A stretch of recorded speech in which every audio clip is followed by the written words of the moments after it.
What's poppin', everybody?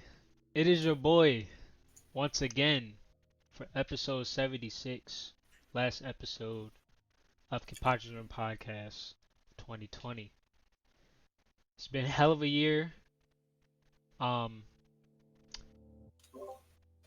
I really don't have any words for this year except for let's get a move on. But we got our usual suspects, and then we got a guest with us today. Blitz, how's Pandem been treating you lately? Did you? Well, since I wasn't gonna bring it up because clearly you're more enamored with her than I am. But did you see the last DM I sent you regarding her? The last text message she sent me? Yeah. Yeah, that's how it's going. So there may be hope yet, but be that as it may, I will say shout out to Soul and Disney and Pixar. That was a good movie. That was liked a it a lot. fire movie. And then shout out also to Wonder Woman 1984, even though that movie was a lot goofier than the first one. But it was still enjoyable. I thought it was alright. I didn't like it, to be honest. It was definitely goofier than the first one, for sure. A lot goofier. You can't. And that shit turned me off from the movie completely. I feel like watching that movie. I had to watch it like I was watching Gurren Lagann, where if you don't turn your brain off, like you're not gonna enjoy it at all. That's what I was doing. There's so many plot holes in that movie that if you actually paid attention, you just start getting mad and throwing shit. Yeah, like a lot of things. Like you start like looking at it with like real world logic, it'll just make you upset. So. Yeah. Plus, you could do that with like a lot of with pretty much all superhero movies. So. Yeah, but some of them are worse than others. Yeah, they are. But overall, some of them you're like, how the fuck did we come to this conclusion? Clearly, they did something right because they're making a third one already. Right. So. Oh boy. But it was alright. A third Wonder Woman? Yes. Yeah. Oh, good. It's already been confirmed. Yep. Still no cohesive plots, huh? Nope. Chef, how you I'm doing good, man. You know what I'm saying? Laugh.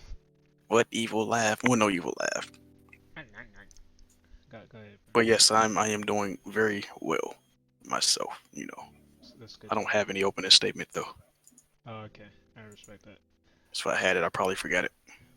True. What if you already said it though? Nah, I would have. Nah. Okay. Thank you, Chef. Mhm. And our guest for tonight, Nightshade, or Lightshade. How you doing? Nightshade, Nightbot, as T-Pong calls me. Oh yeah. I go by many names. I'm alright, you know. Got a rib plate. Got a little VTuber up, you know. Trying to enjoy a little bit of time I have before I have to go back to work. I feel you. Yeah, that's pretty much it. I respect it. Where does nigga go? Which one? Oh, Blitz. Oh, I don't know.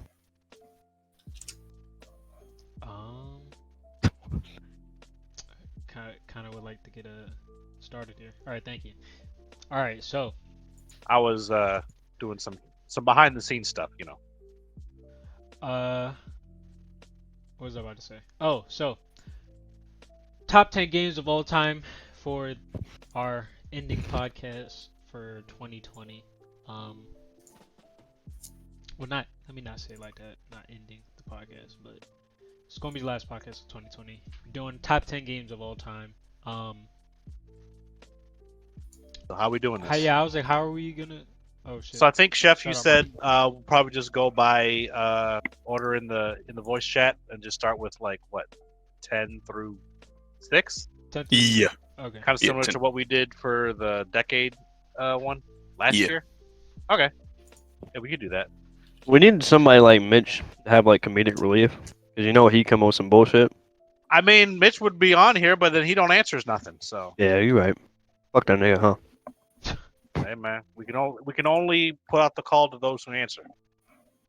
All right, so yeah. Some niggas wear capes, some niggas wear diapers. Start from the top. Damn. Some of them wear McDonald's hat shit and still burgers. But who are we to judge, you know? All right, so Blitz. So I'm up first, huh? A Yes, good thing sir. I just killed his boss in BDO. Okay, so numbers 10 through 6 of my personal top 10 games of all time. I'm about to show my age like a motherfucker. Number 10, God of War 3. Number 9, the Soul Calibur 3. Number 8, Sonic Adventure 2. Number 7, Darksiders 2. Number 6, we'll only go to number 6, right? Yeah. Number 6 would be Mega Man 03. All games that came out before 2011. Sheesh. Yeah. I didn't know if we needed to go through any like special mentions of 10 through 6, but I got a story behind each one of these. Yeah, I didn't put any fighting games on my list just because I'm not really into fighting games. Like I could probably put a DBZ game, but I did rent SoCal 3 once, and I thought that shit was incredible when I played it. Yeah. But that was, I mean, that was a long ass time. Like I just said, I rented the game. A long ass time ago, yeah. Yeah, 3, because if you ask the Soul Calibur community, 2 is not universally, but it's widely regarded as the best one in the series. But and that was the first one I played. But I give the edge to 3 because number one, that was the first fighting game I bought with my own money, and it's the one I spent the most time on because they had the most single player content on top of the fighting game stuff. Because they had like an RTS mode. They had this is the first game that had the create a character stuff. They had all kinds of different single player stuff that added some replayability to the game. So that's why I gave that the edge to 3 over 2, even though 2 was on my list because. I mentioned it before, like to get to my top 10 was not easy. I pretty much had I just kept naming games that came to my head, and I had to eventually just start eliminating them tournament style, like in a bracket, to get down to the 10. But Soul Calibur 2 was in my. If we did like a top 25 or like a top 50, then yeah, that would definitely be in them. But I give the edge to 3. I mean. Yeah. Chef. Yes, sir. So numbers looking like, my G? My numbers are looking pretty good, you know what I'm saying? Even though I got a million other games that I couldn't put in the list. Sonic Adventure 2 was going to be one of them, but I found games that I enjoyed more. I just like the sound. You know how I am with music, and that soundtrack is the soundtrack timeless, so that's why I fire for that game. Yeah, that soundtrack is nice.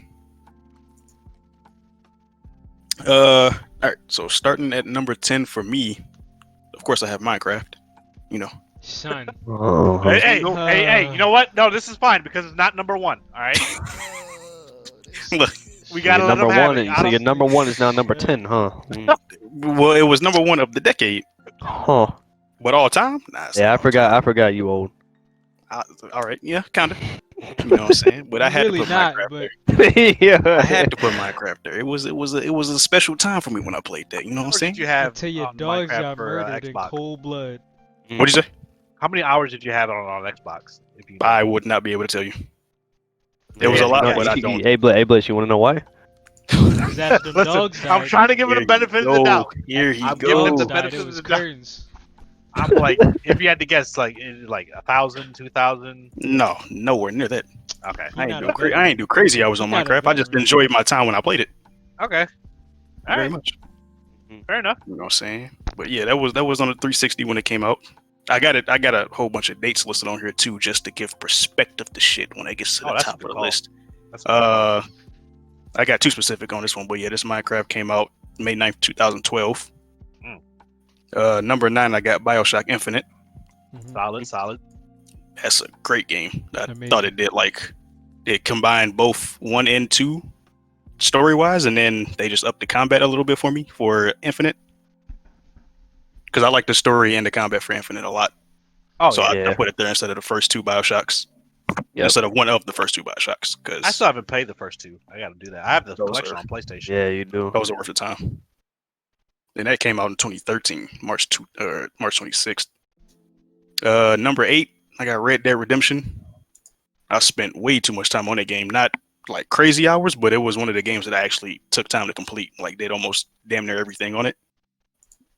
And that was a 2010 title. Number 7, I got Gears of War 2. Boy, Ooh. that's Okay. that's that game right there. Ooh. And that was 2008. I think I got that. You know what? No, I got that later because it came out 2008, but I didn't have my Xbox 360 until 2010. Yeah. And then I got Xbox Live like a year later, and everybody I was talking to was like, "Yo, get Gears of War 2. It's worth it." I was skeptical at first, but I was like, "All right, I'll get it," because everybody else got it. Spent way too much time on Wait a there. minute. 2013. I'm bugging. It was fucking amazing. And then at number 6, I got Mass Effect 2. That was my first actual full-fledged RPG that I played, and I bought that off a whim too, because it was my birthday. It was 2 games I could get. I had like $40. Both games was $20 each. What I was the other decided to game get Mass. I forgot what it was, but Mass Effect 2 was the only one that was outstanding. So Yeah, I was like, the other game didn't have much significance, clearly. nah, Mass Hey, Effect man. 2 took that over. Solid. Yeah, first full-fledged RPG I played. Enjoyed every aspect of it. You know what I'm saying? I got it listed as Prime BioWare as well. Yes, that That's was when BioWare was in their BioWare's at prime. their peak. Yep. Yeah. Oh yeah, I put developers and everything next to everybody. I'll get to those in the top 5 though, when they Yeah. can get their flowers. I But yep. appreciate the detail you went into it. That makes me think of stuff I should put in for my list for my top 5. So. Yeah, Okay. I wanted to put the times there because I was like, these games are from a long time ago. Well, not a long time ago, but it seems like a long time ago. Like Yeah. it's about to be like 10 years ago that I played. You know what these it is? games. Gaming is so different from like all majority of those games were out to like now. Mm-hmm. That's So what it much seems like such a different. long time ago. It's so much like the industry is so different. That's why. Yep. Oh yeah, and I did the math. I don't know how accurate it is, but I've been playing games for 19 years. That sounds I about don't think right. I don't think I could about put a right. number to it. I mean, I've been alive for 24. I've probably been playing it for at least 23 and a half. Let's Yeah, see. it's- When did Like I can't remember a time when I didn't play shit. Honestly. I was playing games at least like every day for like the years fuck? upon end. when did the N64 come out? 96, Yeah. 96. Yeah. 94 or 96. So yeah, I've probably been playing games for about 24, 25 years. Yeah. Good times. Yeah, that's my 10 through 6. Alright. Okay. Nightshade, what you looking like? You're next, nigga. Bruh. What you doing? Hamlet comes before Ed, bro. Y'all staying on your toes. I like to see that. Oh, I like okay. to see that. I like to My see toes that. are fine. Yo, don't worry about my toes. And you were worried about comic relief, huh? I Hey. forgot we got another young nigga here. That's Yo. what I'm saying, yo. What y'all doing? That's Alright. crazy.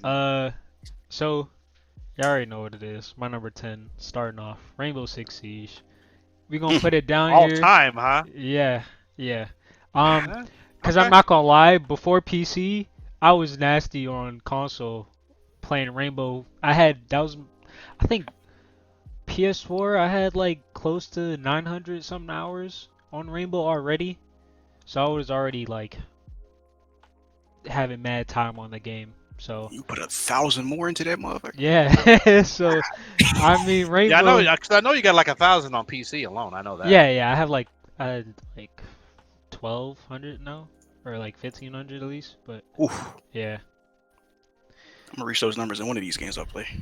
Hey, It's bro, probably- it I already feels reached good. that number in one of my games. You could probably Feel figure out which good. one. BDO, of course. Ain't gonna be Wow, Minecraft. spoiler alert. Oh shit. Mm. Damn. All right, my number 9, Resistance 3. I don't know if many of y'all I played remember that. That shit was.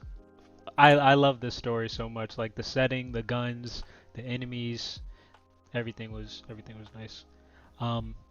Number 8, Little Big Planet 3. They made 3? I thought they only made 2. Oh, Little They Big made Planet three. 2. I'm tripping. They just I they made think- three. I think They made they a- just they made announced a 3, new- right? They made a new one as a PS5 launch title, but it's not called Little Big Yeah, Planet. I I meant to gotcha. say Little Big Planet 2. It might as well Like be Little Big Sackboy? Planet 3. Yeah, it's called Sackboy: A Grand Adventure or some shit. But Yeah. it's pretty much Little Big Planet 3. Okay. But Little Big Planet 2, like during middle school, I had a friend named Justin, Chef know him, and we would all play like Little Big Planet 3 after school. it didn't matter what was going on. Like we would just get on and make levels, play people's levels. Like there was so much stuff you can do in that game. You can watch movies in that game, and it was weird. Like people were making movies, but the shit you do in that game is just It was endless. Mario Maker before Mario Maker. Honestly, my number 7, Jack and Dexter 3.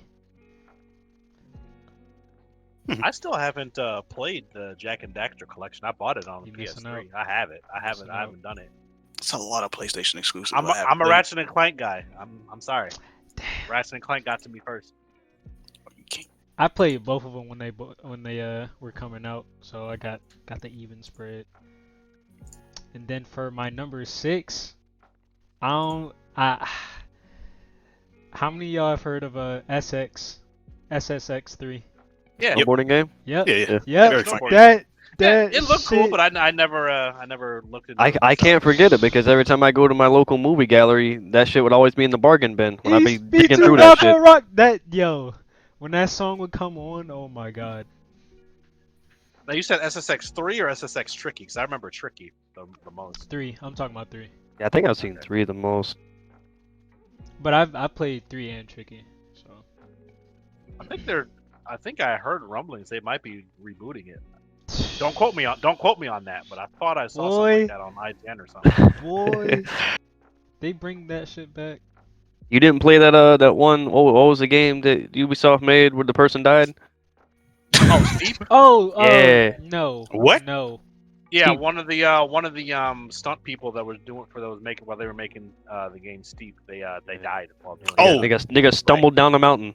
Like real life shit. Yeah. Yeah, he actually died. Oh, So. I apologize for stickering. I thought that was like a in-game. Okay, well, shit. R.I.P. It's a very Ubisoft thing to do to kill somebody over a flopping game. That game did fly. I even tried to Nigga. play it, and it wasn't it. I have no comment, brother. Like if someone That's- actually died, I have no comment. Yeah. Let's move on from that. That's crazy. Shit. But yeah, that was my 6. Nightshade, what you looking like? What we looking like, huh? I guess we start at number 10. Typical. Damn. So my first 2 are really old. So my number 10 is Army Men Air Attack. 2 specifically. I like 1. 2 came out in 2000. But it was on the PS1. So I mean that was a fucking brick ago. My number 9 is Small Soldiers, which I remember that game. Yeah, I don't know if y'all remember the movie Small Soldiers, remember but it the was like movie, yep, the game was so fucking fire, yo.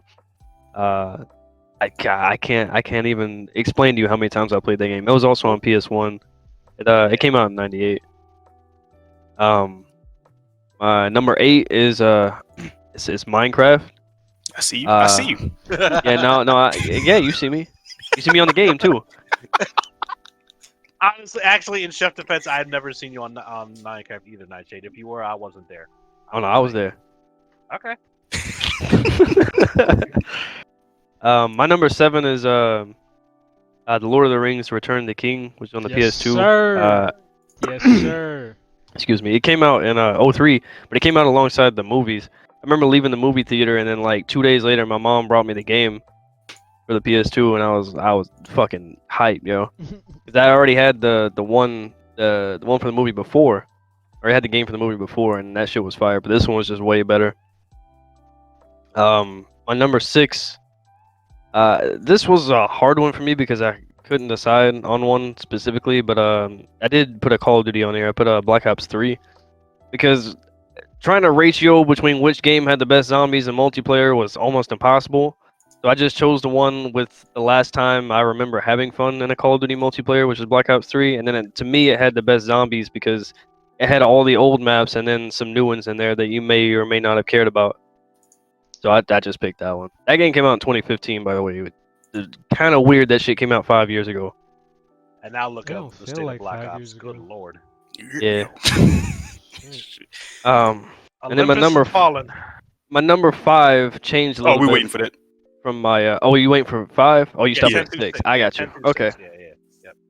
All right, yeah, because I'm definitely need to explain that shit. All right.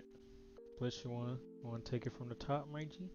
All right, going into number 5 now, and we're gonna go one by one. So my 5 and Chef's 5, and etc. etc. So yeah, my number 5 should come as no surprise. Kenpachi already spoiled it, but it's the game that I've put probably the most time on in the last 3 to 4 to 5 years. This is Black Desert Online. I'm actually on the shit right now. I'm doing some AFK. I'm doing some inventory management, which I guarantee is probably like a quarter of this game. Came out in 2014. Well, actually, I think it came out in 2010 in Korea, and it's been out in NA and EU since 2014. Yeah, I've explained just what keeps me playing this game. The fucking combat is still fucking A1, and they regularly add new stuff that keeps the game relatively fresh and stuff. Like we just got a new class like last week, and she's like a fucking and she's literally a tank. It's like the game's first tank. Like nothing like this bitch blocked everything. Yeah, the game's first tank without pants. Now she has pants. She just On has the preview I saw. She just she just has a bare midriff, but she has pants. At least I think. Listen, my tank has pants. That's all that matters. But yeah, the combat keeps me going. It is very grindy, like most MMOs are. But to this day, I've yet to see an MMO that looks and plays the way that this one does. So I'm gonna be on this game till the servers shut off. So yeah. Yeah, if you're ever looking for an MMO to play, I'm gonna go to bat for BDO. I know a couple people have mentioned just looking for like a long-term game to play. And I keep leading this certain person to the river, but he won't drink from it. But it is what it is. So Hey, it's alright. He ain't here right now. I already kicked him from the guild, by the way.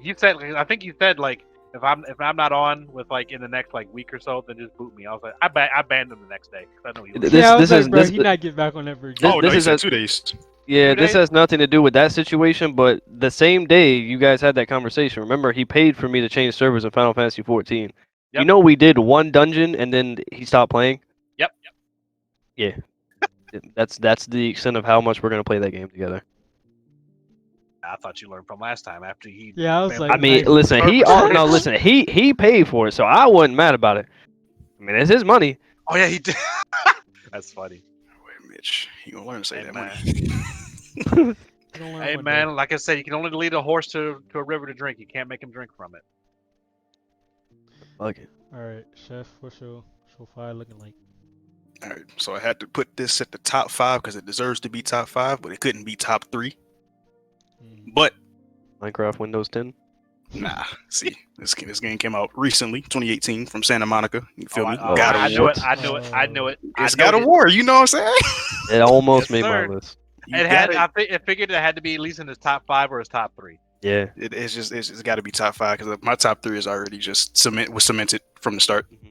But yeah, I had to put it top 5. It's one of the greatest games I played, considering it was console, even though it's always been console only. But this was the better of the God of Wars that I played, in my opinion. So You didn't play any of the old ones? I did. Okay. I just like this one a lot more. That's It was fair. more. It's more RPG fluid. esque. Yeah. It was more fluid for me. I like the combat a lot more with this one. But the I guess I would say I like this Panthology the most Yeah. over the Greek Panthology. Like Yeah. I enjoyed those games, but I like the Norse Panthology a lot more. Yeah, that's fair. And I do like the direction that they took with Kratos and this, I guess you call it reboot. Yeah. Because even as great as the old games were, gameplay and story wise, they were kind of shallow in that Kratos is just an angry nigga just walking and killing everything he sees. Right. They gave him more depth.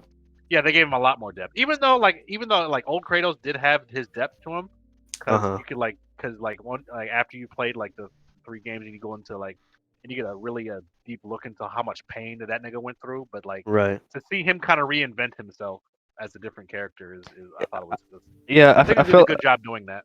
I feel like in the reboot they did a good job of like showing how the trauma that he experienced in the other games should have actually affected him instead of just like now he's just angry again. Yeah. Like I really liked probably my favorite scene in that whole game was when he recovered the blades of chaos because it's like when Yeah. you think about it again, it's like how much pain is in those blades, bro. It's Right, like, and how much yeah, and the game did a good job of showing you how like big of a deal it was that he had to pick them shits up again. yeah. Very like amazing game. And the fact that he had Atreus, he put him down there like right next to them shits, dude. That's crazy. Yeah. And they set it up because it was it was, how do you put it? A linear open world game. Yeah. Yeah. So in the fact it was open world, you can go explore shit, but it was to the point where it was still like a path that you had to follow. So it wasn't just like throwing honestly, you into shit. But I love and this game honestly, so I think much. that's the best way to do open world to do with single player games. I think that's the best formula. Like make it linear, but don't make it so linear where I can't explore stuff. Right. You have to have a good balance between exploration and all right, I want to go do the main story now, so tell me where to go. And it does a pretty good job telling you where to go, and it's clear where you need to go to advance the story. So I feel that My number 5. solid. Oh y'all shit. already know what my number 5 is. We do. Timefall 2. Oh, okay. I see. You already know. The boy. The campaign, flawless in my opinion. I have nothing wrong with the campaign. Multiplayer, honestly, fire as well. And I feel like just as a company, like after the first Timefall and like how bad the launch was, and then after it, they did really good. They went back to the drawing board with Timefall 2. Worked on. All right, we're not about to lie to these people and have bots fill in for multiplayer. Yeah, because I will say that was the main thing that turned me off to Titanfall 2. Like, despite all the positive reviews I heard about it, like the first one left such a bad taste in my mouth that I Yeah. couldn't give the second one a chance. Because I bought Titanfall 1 from day one Mhm. when there was no campaign and there was bots in the fucking multiplayer and everything. So Definitely when I heard that, I was like, God damn. I still play that game every now and then, like often, like at least usually like once a week. I boot it up and play it a little bit.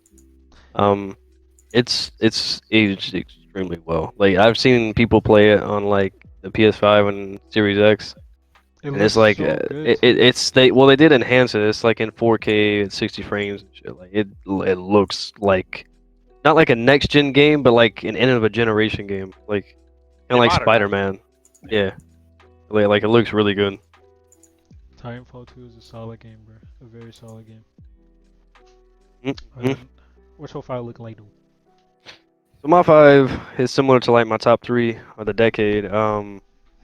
This time I went with Metro Exodus because when we did our top 10 of the decade, I did Last Light in like the top 3, but that was because I hadn't finished Exodus yet. Exodus was a solid game. I had to go with it over Last Light on this one just because it did have more depth. The game looked great. It wasn't linear like the other ones. It was kind of like Chef said with God of War. It was linear, but it was open world, and it allowed you to explore all these things, and you got a little bit more lore, and you got to see about how the environment around you reacts without having to walk down a hallway or be stuck somewhere. I thought that was interesting. But yeah, I mean, it was a solid game. It had a good ending.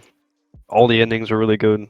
The DLC so far, I think I have I'm on the last DLC, and it's really good as well.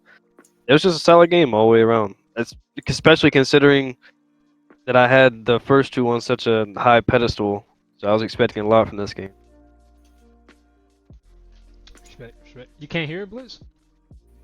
it must be pretty low then. Don't worry about it. If it's on, it's on. It's just kind of low to me. That's fine. I had my chat mixer Okay. on my headphones, so I don't know if that was it. I probably Alright. because I got the volume down on my stream low, so it's probably up there. I'll probably hear it when I edit it. Alright. So This mine should go show- again. Show 4, yeah. Number 4. I'm going old school with this as well. This is the first Nintendo game on here, Super Mario 64. Oh boy. Came out what, 98, 99? Yeah, I think it was. Something like that. And at the time, this game was fucking everything. Like everyone I knew had it. So I don't even remember how I got a hold of it. To be honest with you, I didn't buy it. I don't think my folks bought it for me. I think I borrowed it from a friend and just never gave it back. One of those. And he didn't ask, so I'm gonna keep it. But yeah, this was actually the first game I ever beat when I was like 8 or 9 years old, maybe even 10 years old. Yeah, like probably one of the more popular Nintendo games of all time, and with good reason because it is super fun. I mean, it's Mario in the 3D space. It was the first of its kind, so well, the first Mario game in 3D space. So definitely fun. I even bought the fucking the 3D All Stars to replay it just for nostalgia's sake, and then also to play the other two because I never played those ones. But yeah, I know inevitably Nintendo would make an appearance on this list because that's what I had growing up. I didn't. I wanted my folks to buy me an N64 instead of a PlayStation. Mainly that's what like a lot of my friends had. So I didn't really grow up on PlayStation on PS1 like that. So I had N64, and this was the first game I beat. So shout out to Mario 64. Yeah, consoles in my house were in and out. Like sometimes they'd be pawned somewhere. Sometimes, they'd be there, and then they in somebody else's house. So consoles for me were like I played whatever was there. Like I had a Sega Genesis, and I didn't realize what it was until I started looking up a game I used to play, and I was like, oh, that was on Sega Genesis. And I thought it was a Nintendo. You thought, back you just thought everything was Nintendo because that was the name you saw the most. Yeah. Chef. For number 4, all right, this is Prime Gearbox right here. Jesus. All right. Uh-oh. Yeah, this is when they were actually making a game for people that actually, saying they was actually caring about the game. This is Borderlands 2 at my number 4. Only good Borderlands that they made. Yep. Yes. You feel me? Borderlands 2 is another one of those games that I put a lot of hours into. I had damn near every character maxed out minus Creed because he was one of the worst characters I ever played in my life. And I just enjoyed the game altogether, really. From the shooting, the looting, story-wise, I could care less because the gameplay loop was actually very satisfying. So it's funny about Borderlands 2. I couldn't care less about the story either, but I like the characters a lot. Yeah, I love the characters. Yeah, all the characters. My favorite part. Yeah, my favorite part of that game was Tiny Tina. Oh yeah. Yeah, I mean she was my favorite character from that game. It's one of the reasons why I hate Borderlands 3. Because they one of the biggest disappointments of the last 2 to 3 years, bro. Yeah, it's like they was cock teasing me. I don't know what the fuck was like. Don't blow on my dick, nigga. What are they doing over there? I don't understand.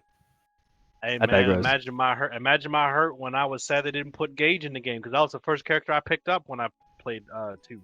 How you not gonna put her in 3? The fuck? Hey man, sometimes it's just not destined to be.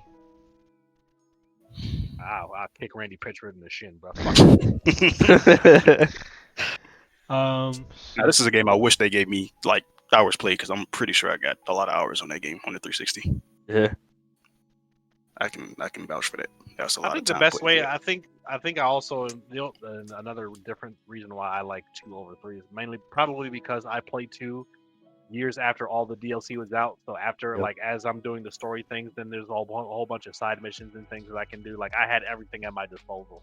I didn't have to wait for expansions and all kinds of stuff. I didn't run out of stuff to do in Borderlands 2. So. Yeah, I was actually able to enjoy the game because I came in late and I could just mod all the guns that I didn't have to farm for. That too. All them 360 save files corrupted. Is Borderlands 2 I was about to say, is it the best looter shooter out there? I'm trying to think of what stacked up against the counterparts like Destiny. What's another one? Another one is, Division 2. That's actually kind of. Okay. But no, I would say that Borderlands 2 is probably still the better of the looter shooters that I played. Like if you're gonna get into the looter shooter genre, Borderlands 2 is still the gold standard, then, right? Yeah, because they actually, even though it's a whole bunch of guns, the guns that were the best, they actually put time into them and made them unique. They were fun. Yeah, I'd probably say Destiny if it wasn't a live service game because they should be changing all the time. Yes, Like, they can't. That's why I They don't- hesitated at first because Destiny does have high production value and it is good with its Yeah. community. But as the live service game, like Borderlands isn't like that. So I was hesitant to bring it up at first. Right. Like I mean, I would prefer playing Destiny over Borderlands 2, but that's just me because I've just been It's a playing different it for aesthetic. years. Yeah, Yeah. it's a different aesthetic too. It's also like more of a how do I put it? More of a serious shooter, I guess. Yeah, I was like, you feel more immersed in the game. Yeah. Yeah, that's true. I just like I prefer. I guess I'm the opposite because I like the goofiness of Borderlands. It's like you know what it is to me. It's like Saints Row with meets a looter shooter. Right. Right. I mean, 'cause I fucking love Saints Row, so I like that goofiness. So like that's why I like a lot of the characters so much because there's all a bunch of goofballs. Yeah. I mean, yeah. If Borderlands 2 was Saints Row, the looter shooter, then Borderlands 3 was Teeny Bop, the looter shooter. 'Cause that's who they was going for. Oh man, fuck the Calypso twins. Worst villains ever concocted in the last decade, yo. Losers. Bad. Hey, It wasn't bad. It wasn't bad. It was just not up bad. to par. I thought it was kind of bad. It was some. Yeah, it wasn't up to the standards that I Three, expected of a three did Gearbox not game. have the charm that two had. Right. Exactly. Just wasn't enough Tiny Tina. That's it. Well, I guess she wasn't tiny anymore, but I mean, it's like the older you get, like the less. I mean, honestly, could you really tell if she was tiny anymore because she was on the screen so fucking short, yo. Like, if you blinked for too long or too many times, you missed her. I forgot she was in the game. She was in there for what, like a mission? Yeah, no, it was like 2 cutscenes that lasted 3 seconds. Yeah. Fuck. Sound like your niggas got robbed.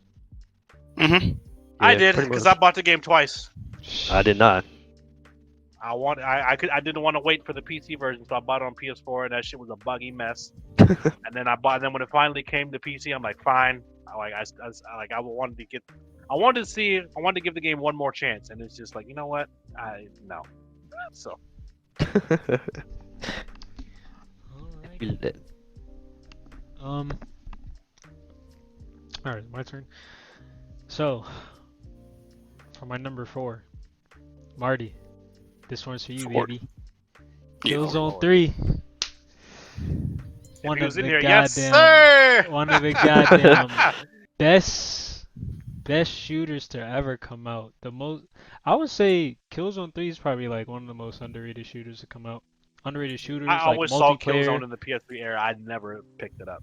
Bruh, that's bad on your part, because I'm telling you. I just wasn't into shooters like that at the time. Damn. Because I honestly didn't get into shooters until Call of Duty, and by then I was on the 360. On the 360, that's what all my friends had. I'm telling you, bruh. Like, the multiplayer, I felt like it rivaled a lot of the current.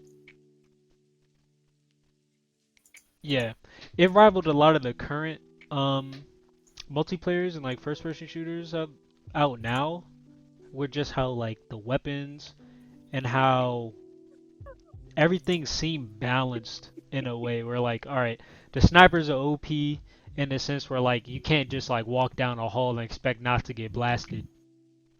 Like Call of Duty. Yeah, like Call of Duty. So, Oh, man. and then just the maps, like the campaign, everything, the immersion, everything was just, it really was ahead of its time, Marty. Because I don't know how I didn't get like a remaster or anything yet. When did it come out?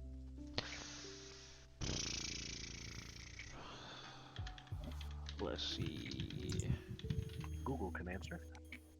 It came out 2011. Killzone 3? Yeah.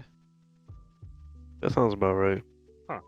Because the other bullshit Came out came on out my in 2013. birthday. Was that was an exclusive? PSP PS3. exclusive? Yeah. Yeah. PS3. Oh, all right. Yeah, 'cause remember that other bullshit came out in 2013 when it launched. Yeah, Shadowfall. That was the Yeah, one. yeah. Yeah, 2011. By that time, I had swapped the 360. Yo, and that's I was crazy. playing Call of Duty Zombies with all my. I didn't friends even in college. peep. It came out on my birthday. That's probably when I start playing it. because I got the man. PS3 on my birthday. Hey, as soon as they're done with Horizon Forbidden West, go ahead and have them make another Killzone. All right, nice sheet. Short 4 looking like. My number 4. So my number 4.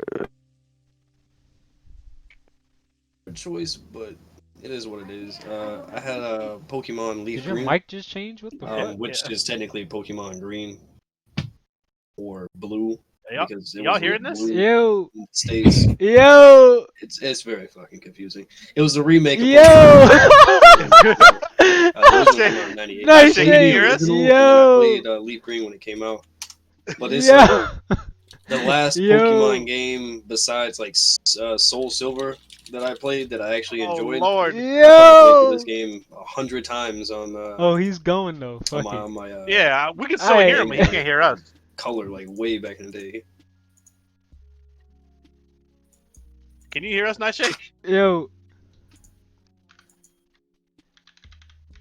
Dang. Oh shit. What happened? But he's shit. Yo. Mic check. Nightshade. No. But to paraphrase, I believe it was a Pokemon game. He said. Yes, I believe so. I don't know which one it was. Yo, Blue Shield? Yo, what happened, yo? There it is. There it is. what happened, yo? Yo, Mike decided to just take a shit in the middle of your monologue, yo. That was crazy. It sounded like you switched, like it switched mics. Or It sounded like you're like you went to on your phone or something. Oh shit. Yeah. Oh shit. How So much? we heard him. How much? We heard. Nah, we heard. We What you said. we heard You just just about all couldn't of hear it. us. So you said a Pokemon. Yeah, you just couldn't hear us. But it was a Pokemon game, right? Yeah, it was a Pokemon Leaf Green. That's what it was. Oh, Oh, Okay. I got the wrong color. Yeah, I was trying to Okay. explain how it was like a remake of the original and how I played the original, but I Yep. also played Leaf Green and I thought it was better, Yeah. because of the animations and stuff like that. It was just simple. It was basically just Nintendo trying to make money. Yeah. But I'm pretty sure y'all heard it, but it came out in 04. The original came out in '98. I just remember Yes. playing the shit out of it like when I was real young. I thought it was like a life-changing experience when I was playing it. Hey, bro. Most incredible thing Yeah. I'd ever played. Yeah, because I was on the original blue. I was on the blue version back in the day when I had a Game Yeah, Boy. So yeah. yeah, that was the shit I had. Yeah. So. Yeah. Back before they had the color. Oh my god. Yeah, before they started naming like shapes and now they're doing weapons. Yeah. Sword and Yeah. shield. Now it's gonna be pistol and AR or something. I remember when emulating became popular on like Android phones whenever I was in school. That's what I would play. I would just fucking play Leaf Green over and over again. Yeah. Respectable. Blitz. We getting into the top 3. It's the top 3. Before I go into my my number 3, when are we doing honorable mentions? Do we want to do it before We're number doing now. 1 or? We get it off the way. It's either now or before 1, whichever one y'all. We should probably do it I before don't. 1. I don't because have any honorable mentions. So. Let's do it before 1 because. Alright. Or we could do actually because I was wondering, depending on how quickly we get through these other ones, I'm curious to find out what didn't make your list, like what other ones are on your list. So We can do it after. Let's do it after number 1. Alright. After number 1 or before number 1? After number 1. I Okay. feel like we can have a whole conversation of what didn't make the list, and Right. what got left off. Okay, that works. But yeah, my number 3. Where'd my list go? My number 3 is I'm gonna take y'all back to 1996. Donkey Kong I ain't even 64. exist. Shit. Yep. No, you didn't. You were a sperm in the sack. I existed, but I wasn't doing much but shitting on myself. I was 6 years. I was like 6 or 7 years old. Well, actually, I probably got my N64 like a couple years after this game came out. But DK64 was the first game I ever owned because I begged my parents to buy it because one of my friends up the street had it, and I was like, "Yo, I want this shit." But yeah, first game I ever owned, and it actually took me probably about. It took me like 8 to 10 years to beat. I'm gonna tell you why. So here's the thing: in order to get to the final boss in this game, you had to get 2 specific collectibles. One was called the Nintendo coin. The other one was called the Rareware coin, based on the company Rare, right? So in order to get those coins, you had to beat 2 of their classic games they had in there. One of them was called Jetpack, which I think was one of Rare's first games they ever made. You had to beat that game with a certain score to get the Rare coin. And then you had to beat the original Donkey Kong, like the one from like 1981 or whatever. You had to beat that 3 times to get the Nintendo coin. And you know how hard games was back in the 80s and shit. I couldn't beat that shit as a 9-year-old kid. Like eventually, I kept losing at it so many times. I eventually just gave up. And then one day, like 10 years later, when I was like 14, I actually sat down and played that shit till I actually beat it. And then I was actually finally able to beat Donkey Kong 64. So Yes, that was the first game I owned. That was the longest it ever took me to beat one game. It's like 10 years. So. Nigga really did the sit down and come back to it. Yep, I was like, because it was bugging me one day. I was like, I've had this game for like 10 years and I haven't beat it once because there's one stupid coin I can't get. Nigga I was like, said, you know "Not what? today." Fuck this. And I unhooked the PS2, I rehooked up the N64, and I played Donkey Kong till I could beat that shit, yo. But I did it. So. Hey, respect. But yeah, it had to be number 3 because just the nostalgia and just how important that is. Like I said, first game I ever owned. So. I almost put that on my list, but I be honest, I played that so long ago, I can't even remember any of it. I just remember all of having it, fun, but I could not for the life of me. Fair enough. I guess I'm cursed with a good memory because I still remember just about. Honestly, bro, I could turn on that game right now and I could still remember where most of the collectibles are, if not all. I turn that game on right all now. The You see me bananas. get mad real quick. I believe it, bro. Getting what was it like 100 and something golden bananas you had to Yeah, get? yeah. I still remember how to get them shits too. I just it's not even I couldn't describe it to you, but a muscle memory would just take over. I could do that shit right now. Not me. It was crazy. All right, the There Invader. were a lot of collectibles in that game. It's a goddamn 3. All right, so There you go. my 3, I couldn't put the one from the Game Boy Advance because I don't remember it as much, so I put the one from Nintendo GameCube, Mario Kart Double Dash. Okay. Feel me? I enjoyed the game so much. Not forget what Wolf ever says. He always shits on the game for whatever reason. I guess he does? thinks he doesn't like garbage at it. I don't know why he doesn't like it. It's one of the better ones to allow you to switch between 2 characters, and you playing as the baby Toads was probably the funnest I've had in a Mario Kart game. Only because they had the good supers, but the other one that I was talking about was Mario Kart Super Circuit from the Game Boy Advance. Oh, I remember that game. But since that was Right. a long time ago, and I just had to put Mario Kart Double Dash because that was one of the GameCube games I spent the most time on when I had a GameCube. Can't remember what happened to it. Yeah, I didn't get a GameCube till late, so the only Mario Kart I played heavy was 64. I think my first Mario Kart was the one that came with the first edition Nintendo DS. It was like a red and gray DS. It was one of them chunky joints. But it was the first Nintendo game on DS, and honestly, I almost put that on my list too. But it's fuck Mario and everything for me for some reason. I couldn't. I don't even remember why. It is what it is. What the It's because they plums shoved do to that you, shit in my. They shoved it in my. They shoved the plumber in my face too many times, yo. I understand. Tired of seeing them. They was Mario like crazy. Last I said, like I don't only have one Mario game in my top 10 because that's the only one I ever beat. The one I Yeah. ever spent like a lot of time with. I have Honestly, I know which one 0. you're talking about. But Yeah, I'll wait till you say it.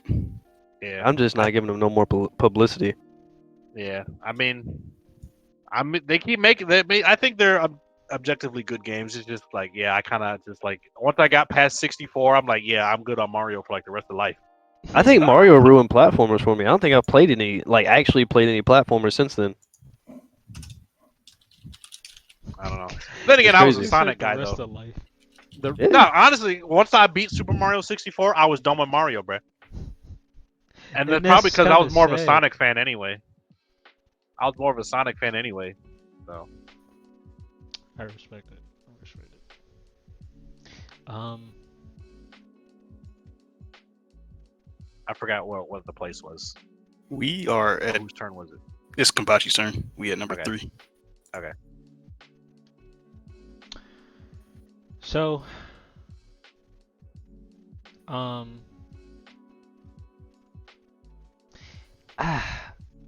don't know why. You still making your list while you? No. I'm just looking at it now, and I feel like this is not what I really want. But I can't. You mean no snap feel like, decision? nah. So we need to go take a break, go on recess. I got SoCal 6 here at the number Really? 3 spot. Yeah. And Okay. even you questioning it. So it's like Because I love 6, but it's like it's not my Maybe we favorite need SoCal. to. Maybe we need to go to recess. um Because that's hopefully that'll make sure we get a season 3. Because damn, we need it. we really do. Is that really Yep, fuck it. Yeah, we gonna say SoCal 6 for my number 3 spot. 1 and 2 are the only ones that really matter to me anyway. So, Okay. but yeah, I mean SoCal 6. I would say, I gotta thank Blitz for getting me into the game. Got into the game. I was like, yo, this kind of alright. Played the game a little bit more. I'm like, this is kind of rewarding. I played it some more. Like, okay, I can actually like put some time and energy into this, and ever since been going at it. I have my times where I don't feel like playing fighting games, but I can always come back to Soul Cal 6 and enjoy have a good time. You gotta get back on the grind though, bruh. Like you Yeah. you gotta get in here with you gotta get in the Hwang Discord and find some niggas to spar with. Cause the shit changes every week, bruh. Bro, I promise you, like, I know I'm gonna have to get back into it sooner or later, but it's like I'm talking about I'm trying to enter tournaments and stuff like this. that's I'm what trying I'm to saying, yo. I'm with you with it. It's just, God, that's a lot of I mean, time. yeah, any fighting game does take some. You gotta commit some time to it. Yeah. As the resident SoCal fan and ambassador in this Discord, I appreciate you putting this so high up on your list because because I wasn't gonna do it. Yeah, Nightshade wasn't gonna do it. Chef wasn't gonna do it. Oh no. Fucking Mitch wasn't gonna do it. Marty wasn't gonna do it. So, I mean, because like you've heard the story before. Like this game, technically, I didn't think was ever gonna exist because the way that after 5 came out the way it did, I thought that was it. And Bandai, I don't know why they treat SoCal like the redheaded stepchild because Tekken gets all the love and all that, and all their anime fighters get all the love, but SoCal's just kind of there. So number 1, I never thought we see the day where we see number 6. And it's paying dividends because we got 2 full seasons that we never thought of additional content we didn't think. We're pushing hard for season 3. So, yeah, man, just gotta get back on the grind. Take Wang into ranked and get your ass beat. Learn some shit. That's how you learn. Nah, I'm like Niggas that don't ass. want me Like touching ranked, yo. just like that. Remember that that nigga that beat me 35 times in a row last night. Hey, that's what you gotta do, bro. Yo, that's still mind-boggling that you stood there for 30, Hey man, I was 35 stuff, fights, bro. yo. Shit. Hey, no, I keep saying to you, like if I run into somebody that's really good online and I feel like I can learn something from them, I'm gonna keep pressing that rematch button. You gonna get tired of me. Shit. So I respect it though. I respect it. yeah. Um. Fuck Killick though. He was bouncing me up in the air. He threw me up in the stands, and man, I got him though. Not 36 times. Got his one and dipped. Yeah, I had a headache after that. I had to go because we were going for like an hour. We went for like an hour straight, bruh. Like think of 35 straight matches. I got my win. I was like, nah, give me my dub. I'm out. I got a headache. So, but it's all good though. I even messaged him and told him GGs and stuff. So. Respect it. Nice shade. Shade of night. Shade of night, huh? Alright, so we get into my top 3. My top 3 are pretty on brand for the Nightshade brand. Ooh, he's a brand. I like that. Good energy. Yeah, I know. So at number 3, I got Final Fantasy VII Crisis Core. Not Final Fantasy VII. Crisis. It's got a Crisis Core. Crisis Core. Okay. There you go. Yeah, like in the Final Fantasy fandom, that's a very important distinction. Crisis Core. Core I heard that game was trash though. Crisis Core? No. It's a very controversial topic, especially right now, being that the remake's out, and everyone's like all the actual fans of the games are trying to compare Crisis Core to the original, and like they've been duking this shit out since the remake came out. But me personally, I like Crisis Core more, just because I think the backstory was really good on 7, which is basically what it was. It was just a prequel to 7. That game came out in '07. Actually, now that I think about it, it's kind of weird. But yeah, I mean it's my top 3 games all changed my life in one way or another. I think Final Fantasy VII got me back into like RPGs and JRPGs in general because at the time I had sworn off them. Like I had played every Final Fantasy up to that point, and I hadn't played any in years. But I played this one on the PSP because I think I was staying over at my friend's house and we stopped by GameStop because we had to go with his mom to Walmart or some shit. We stopped by GameStop and his mom told us she'd buy both of us a game, and he bought Crisis Core and I don't remember, I think I bought like a Naruto game or some shit. And when we got back to his house, he played it for like an hour and he like hated the shit because it wasn't turn based. He just didn't understand it. He wasn't very good at video games. He So was good at the gamer words. yeah, Gamer things. yeah. So I told him I was like, well, listen, I'll trade because he was a big fan of Naruto. I was like, listen, we'll trade. We traded, bro. I took that shit home and like he hated me for like the next 2 weeks because that's all I talked about was that fucking game. I'm like, bro, you fucked up. Like, dog, you fucked up. Yeah, like Didn't give no money or nothing for this. no, You know? hell That's no. crazy. Nah, but it was nah, it's definitely a game that I often think about. Like I still have the original copy I bought from '07, like up on my shelf. I don't have the PSP no more, but that's what emulators are for, allegedly. True. I think the only Final Fantasy I ever played was Dissidia on the PSP, and I thought that was cool because it was similar to a fighting game, or like Yeah, at the very least it was like an arena fight, like a Dragon Ball game or something like that. I remember buying that game and being disappointed because I thought it was a Crisis Core sequel.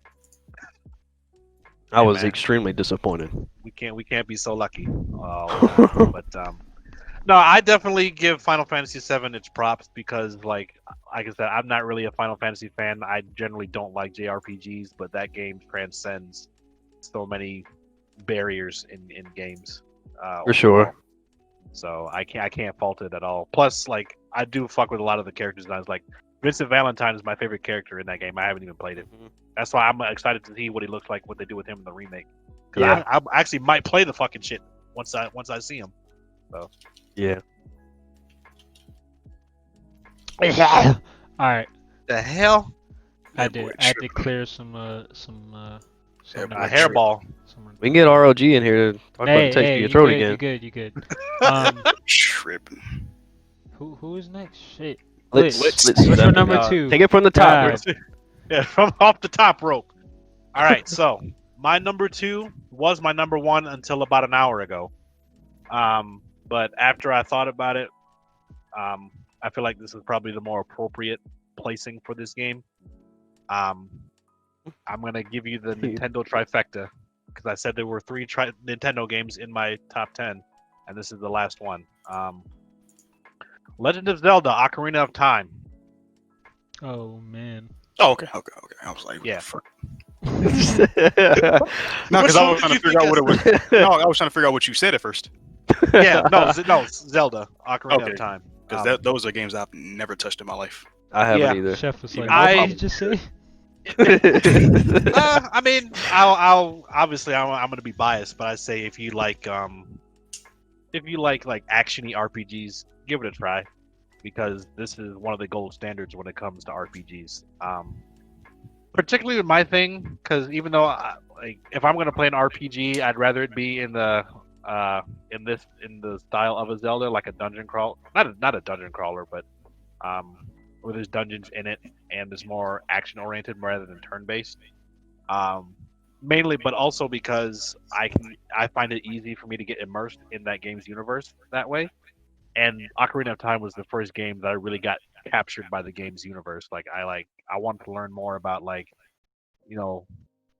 Hyrule and Link and all the other different characters and stuff. Like I actually that was the first game I actually showed genuine interest in the world that was made in this game, not just me just playing it.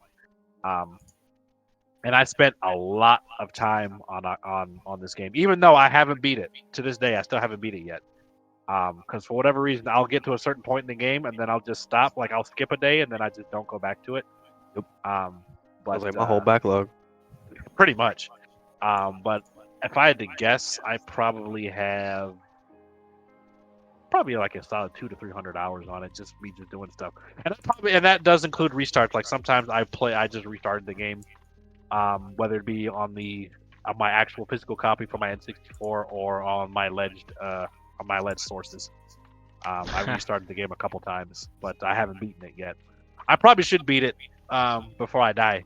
So that is on my bucket list to beat Ocarina of Time. But like I said, first game that I ever got like immersed in the game's universe and was really interested in it. So yeah, that's on my number 2. Yeah, but you better go ahead and play it as soon as you can. For Nintendo start charging people just to play it for 3 seconds. Yeah, just to look, even just to think about it. Yeah. So. Yo, Nintendo. Nintendo, yo, they on some goofy shit these days, yo. Goons. Holy shit. And people won't check them on it. That's the crazy part. They'll sure check somebody else. Shit. Yeah, but you got people like Wolf who just live and breathe and die for him, yo. It's crazy. I think he's starting to see the light a little bit, especially what they did. Especially what they did with Melee and that whole tournament fiasco thing, where they canceled that tournament when there's no tournaments going on at all for Melee or any fighting games right now. So I think Wolf is starting to see the light with Nintendo and their business practices. But who knows? Maybe they'll throw another Mario out there and niggas will line up in the streets to go get it.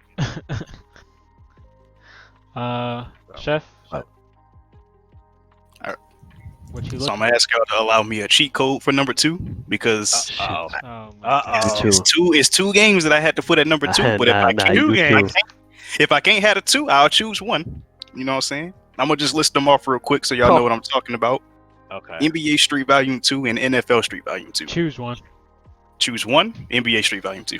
Okay. I'm about to say like I don't know too many people. Like I know NFL Street was fine. I don't know too many people, but NBA Street was a different level. Yeah, I had to put that at my number 2 because that was another game on both GameCube and the PlayStation 2 that I spent a lot of time playing. And that's what actually got me into basketball a lot. Was NBA Street Volume 2. I wasn't watching like the NBA or anything like that. I knew about it, but I wasn't watching it until after I started playing NBA Street. Chef was like, "Oh, that's how it worked." Oh, and then you get mad when you watch a real NBA game and niggas ain't doing the stuff that you saw on the street. No, it was because I was playing this game and I thought I could go outside and do the same shit. I ended up breaking my friend's hoop. Oh shit! This nigga Chef, yo. on some try to do a game breaker. That was the start of his weight loss journey, huh? I was like, you can't do all this. A bean, yo. Which game breaker did you try to do? Wasn't the game breaker? It was the stretch dunk where he put the shit between his legs like 2 times. Yeah, that definitely didn't work out for me. Yeah, that didn't work out for me at all. I was upset. But no, I got to put NBA Street Volume 2 on there because I did spend a majority of my time with the GameCube playing that game. And it was one of the greatest games to ever be released. Knowing that it was from EA, of course. Listen. Yeah, back when peak EA. Imagine if EA had a peak time, that was it. Oh, that's what I put down to. Prime EA. Prime EA, yep. Prime EA. What year did that come out, Chef? 2003. Wait, no, that's the wrong. I think of the PS because I had the PS2 version. I had the PS2 version. You said 2003? Yeah, 2003. You know, that's crazy, Chef. EA released Lord of the Rings: Return of the King the same year. That's crazy. Prime EA, it's bro. A sign. What That's happened? crazy. Oh, a lot. Then look at Anthem. Crazy. Hey man. Oh, we ain't got Hey. We don't look over there. That's that dark. That's that dark place Mufasa was talking about. Hey, speaking of Anthem, is that update out yet? Hell no, we got until next year. Man, I'm still Blitz, gonna try it if you want to play the preview, just boot up Destiny 2. Just download it, play it. It's the same thing. We already seen it. But you can't fly. It's free. Can you fly? Get any better than that. Sure, in short bursts. I'm gonna give the Anthem update a try when it does drop. I want that game to be good. Damn it. I wanted my friends to for like worse. it, so I'd have someone to play with, but that didn't happen. I think they can still fix it. I just don't know what's They gonna can happen. still fix it, but it's I don't think It don't look. It doesn't look. It's not looking good. But I think they know what they need to do. But it's just the direction that they showed us so far was like, all right, the creativity went completely out the window. Oh man, they're trying to play it safe. Is what they're doing. That color scheme, they really took that whole shit from Destiny, bro. That shit Speaking of Destiny, my number I'll 2. move. Oh, yeah, I'll move NFL Street 2 to the bottom of the list, to the shit that we talk about later. All right. But yeah, you My go ahead, sir. Still got hairballs. Look, he about to spoil it already. My number 2 is Destiny 2. All time? Yeah. Out of all the games you've played?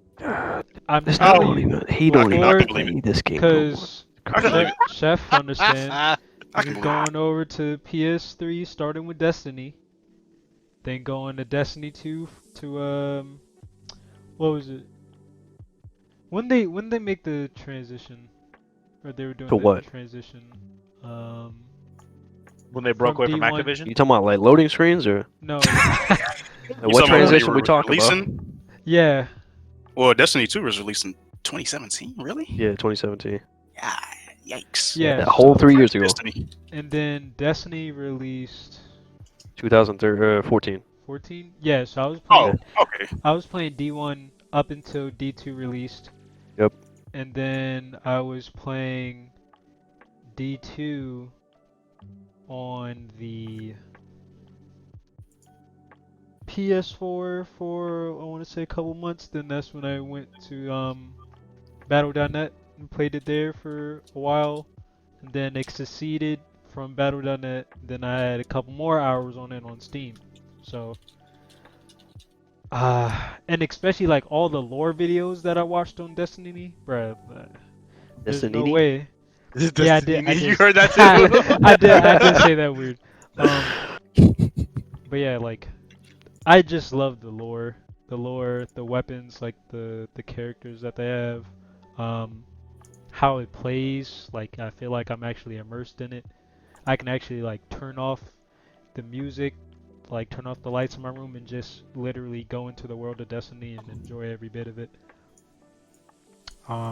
Can't say that now because you know they own some weird shit now, but I got burned by Destiny 2 because I bought that full price back when it first came out, only for them to go free to play like 2 years later. yeah.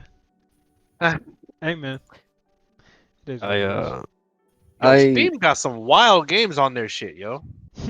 of course they do. Mm-hmm. Especially after they let the hentai shit go. Yeah. Man, they cut them hentai niggas loose. Chef, Yeah. what was that one game that you mentioned the other day? It just came across my feed. Shit, I'm it was not gonna something- say it it on was stream. something- I'm not gonna say it on stream. Oh. Oh, what shit. Oh Lord. I don't remember the title, but all I saw was he Oh. was talking to somebody at one point. The next screenshot was just going straight into it. Like they didn't Yeah. waste no time letting you know what the game was about. Oh yeah. Oh, Oh yeah. they te- I love those. They Yeah, I'm not wasted gonna- no time. Yeah, I'm we not gonna played say- those. Yeah, I'm not gonna say the name of this game on stream, but it has the word. It has the words "Dine and Dash" on it. You can Oh, figure out yeah, what- yeah. Oh, I seen Yeah, that. I that seen shit that. wild. Oh that was shit. Yeah, I know crazy. what you're talking about. Lord have mercy. Lord have mercy. Anyway, side note. Yeah, But nice shit. before you move off of Destiny 2, Okay. I'll be honest, like my top 3 was reserved for games that honestly kind of motivated me to keep playing games in general. Mhm. Destiny 2 didn't make my list. I think it did in my decade list, but in this one it didn't. There were a lot of games over like the last 20 years that I played that I remember just having a lot of fun with like friends. And Destiny was definitely a part of that. Mhm. It has been since 2014. The problem is that whenever it was up, it was really fucking high up. But whenever we hit the rock bottom on It the was downs, bro, Rock it was fucking like bottom. it was like bottom of the like, gutter, yo. it hurt just to boot the game up sometimes. It was like, Yo. bro, like what the fuck? It Like was what happened? Tragic. How did the last expansion go? Was The last was expansion- successful, or? I can't give any opinion. on it. Monetarily, yes. Monetarily, it was one of the most successful games on Steam. Was it successful in the player's eyes? Well, right now the feeling is that the content's kind of stale. The problem was, and it was a problem they should have fixed a long time ago, and it's an issue that they had trouble fixing, which they had to fix it the hard way. They sunset like 90% of the fucking guns in the game, which means they just vaulted all of them, and then they took away like 4 planets, and then they added 1. Oh, that's what that was. Yeah, I remember seeing stuff that they was taking away content, I guess, to reduce the install size.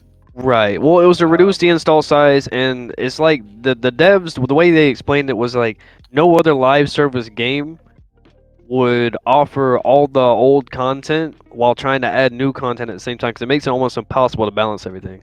Because if you change one aspect, like a perk or something like that, it just fucks up everything in the game. Because they had so many guns that you could use, it was almost impossible to balance the game. So they sunset like 90% of the guns, took away a lot of the planets. They bolted all of it, and then they're gonna bring it back in like spurts. You know, they'll just bring it in, take it out, and stuff like that. But it's the problem is that the way they did it, they're doing a different model than they've done before, where they slow trickle the content instead of just hitting you, just dropping it all at the same time on like one big DLC like they do every September. So they're just bringing it in slowly, and Gotcha. it's like not working It's a for slow like bleed. people. Yeah, well, people who have been playing Destiny for the last, however long, however many years, it's not what they're used to, and they're just blowing through this content so quick that it's just they're falling off of it. So that's the issue they're having right now. I'm not getting into it because I knew that that's what was going to happen. Like I saw it whenever they like showed the patch notes and their the roadmap and everything. I'm like, this is exactly what's going to happen. And lo and behold, that's what happened. So it'll probably be like I'll probably wait till like the next season before I start playing and catching up on all the DLC content. Yeah. But that's just how I have to play the game now. It's like I'll play it for like 2 months or so. I'll catch up with all the content, get whatever guns I want, and then I'll take like 6 to 8 months off. What's the time gap between each expansion? Like, So it's not like the OG way they used to release expansions, where it was like you have like 3 expansions a year, right? Because you have one in like January, and then you would have one in March, Yeah. and then you wouldn't have one until September. Now they do it by seasons, so you have like 3 seasons a year, and then you have one big expansion in like in the like Q3. Okay. Because I remember they're talking about how they want this game, like they have the roadmap set out to like 2022. So I'm wondering. Yeah, how they're gonna 2022. space it.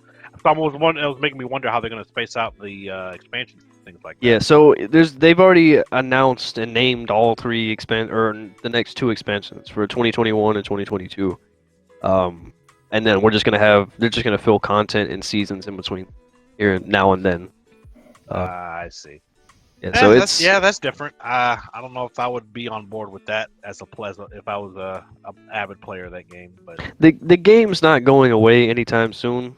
A lot of people are upset with them because of the way they're doing it, but I don't really care. Like Destiny is a great game, and I think it served its purpose for me specifically. But I also know they're working on more IPs, and I know they have a good track record. So I'm not sweating it. It'll be okay. But yeah, it didn't make my list. Okay. But I bet you want to know what did make my list, though. Yeah, I was like, what? I bet you want to know. you're gonna have to wait. So my number 2, I'm a cheat like Chef, but I'm actually gonna get away with it. Okay, none of y'all say nothing. So my number 2 was the Halo: The Master Chief Collection, which is actually 5 games. Now I tried to choose one Halo, but then I couldn't, so I just chose this one. Specifically Halo. So when I got a 360, I got it with the sole purpose of just playing Halo 3, because that was the purpose of me playing. I remember I seen my cousin play the game. Whenever I went over to his house, he was playing online. I'd never seen anyone play anything online at that point.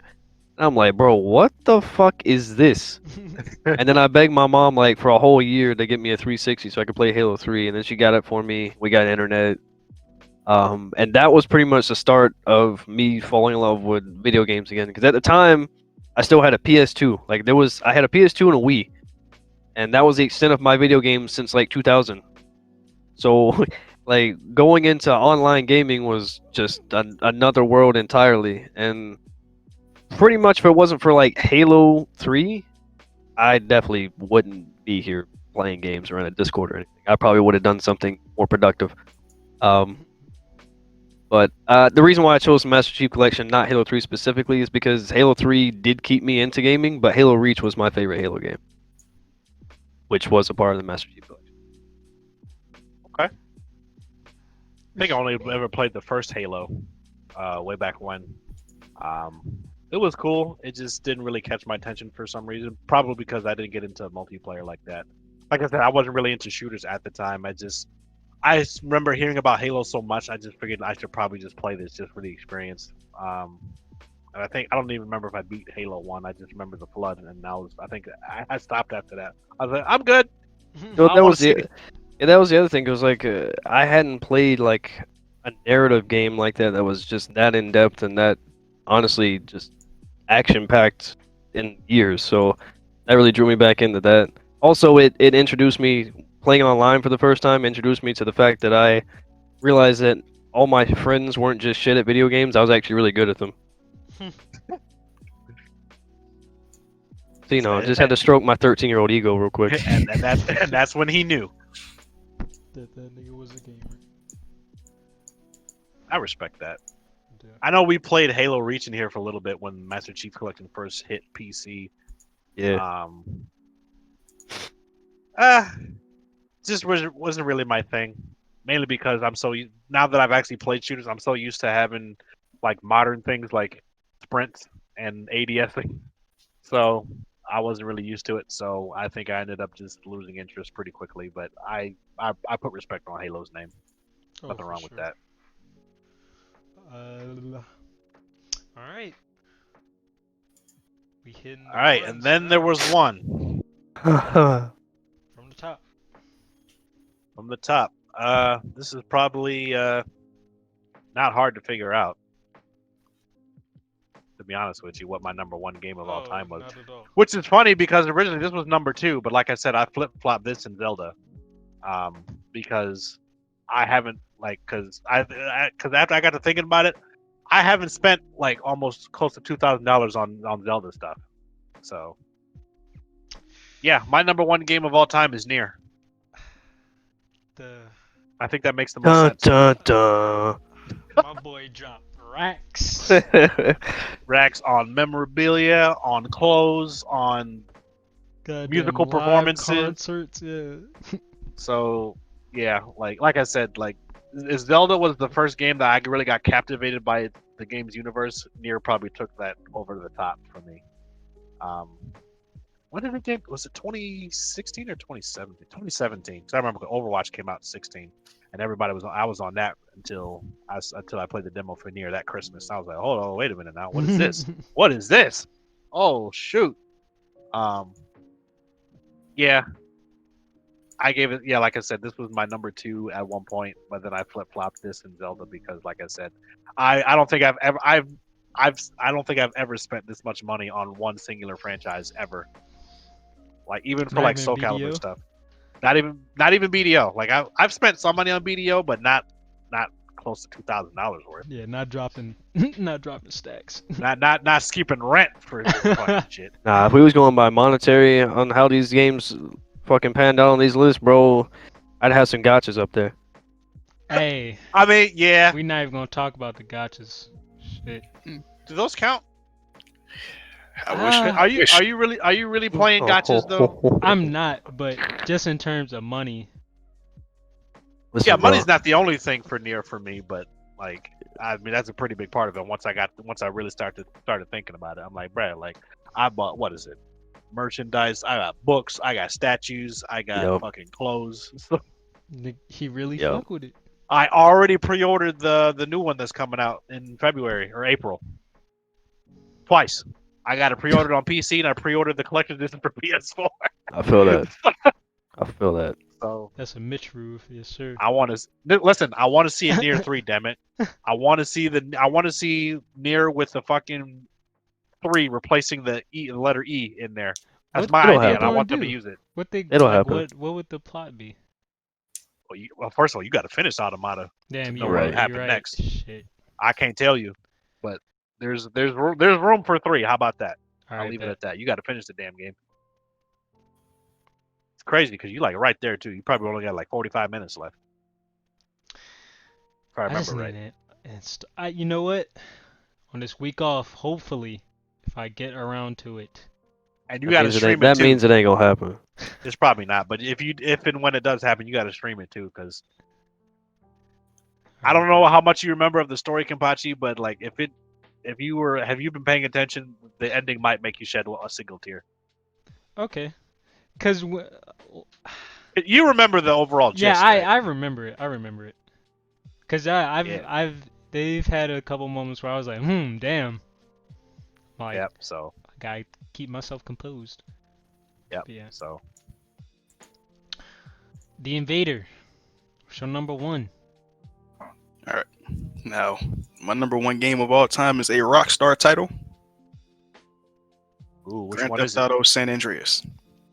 Nice. Okay. I thought it was gonna be 4. Is it gonna be 5? I wasn't sure what Nah, which one you see, was gonna pick. I was going through 3 of them. I realized I fucked with 4, and I fucked with 5, but it didn't have that same feeling as San Andreas Not the when I same played charm. it. Yeah, even though San Andreas is more or less modern than the other titles, Mm-hmm. I felt like San Andreas had a lot more you could do in terms of gameplay and longevity in the game as compared to Grand Theft Auto 4 and 5 put together. Now, what is it that made San Andreas? Like, was it CJ? Was it like The fact you can ride a gameplay? bike. What was it exactly? Because I've only played like 2 Grand Theft Auto. I only played 3 and I played 5. That's it. 'Cause I'm a Saints Row fan. So What was you asking? What made it special? Or what makes it more special than 4 or 5 or Vice City or any of the other ones? All right. What's it about? Yeah, we can start with the character. Yeah, CJ is a nice character to follow. After his mom died, you follow his story around and you meet his forgot was Big Smoke his That's not funny. Big Smoke, I forgot how he was related to him, but Big Smoke was there, Ryder was there, parody of Eazy-E and some other people that you rode with. The story was more interesting than 4, of course, to me. I mean, I like Nico Bellic, but that story, I really didn't care about him coming off the boat and doing what he was doing. And then GTA 5, even though you can alternate between the 3 characters, I still really didn't care too much. Only about Franklin, really. But Franklin was CJ, the only one I liked. Yeah. Michael was CJ passable, but I couldn't stand Trevor, bro. Like this, you know what it was? Because I did not like Trevor because like I had a roommate that acted like him in college. So I was like, I don't want nothing to do with Trevor. Yeah.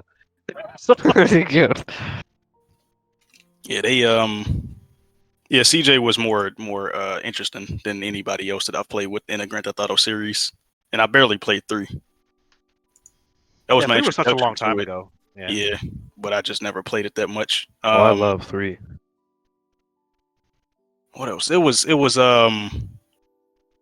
Officer Tenpenny, the cop that you frequent with from time to time.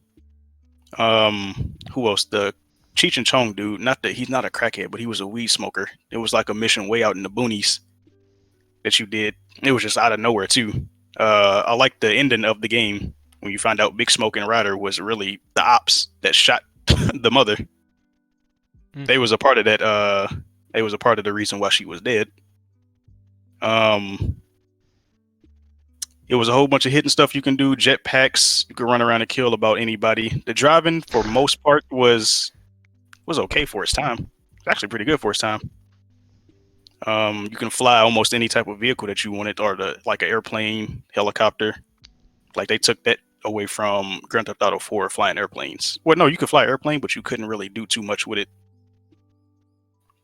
But what else did San Andreas do? It was a lot of shit that they did. I put a lot of hours into it. You can only fly a plane in San Andreas?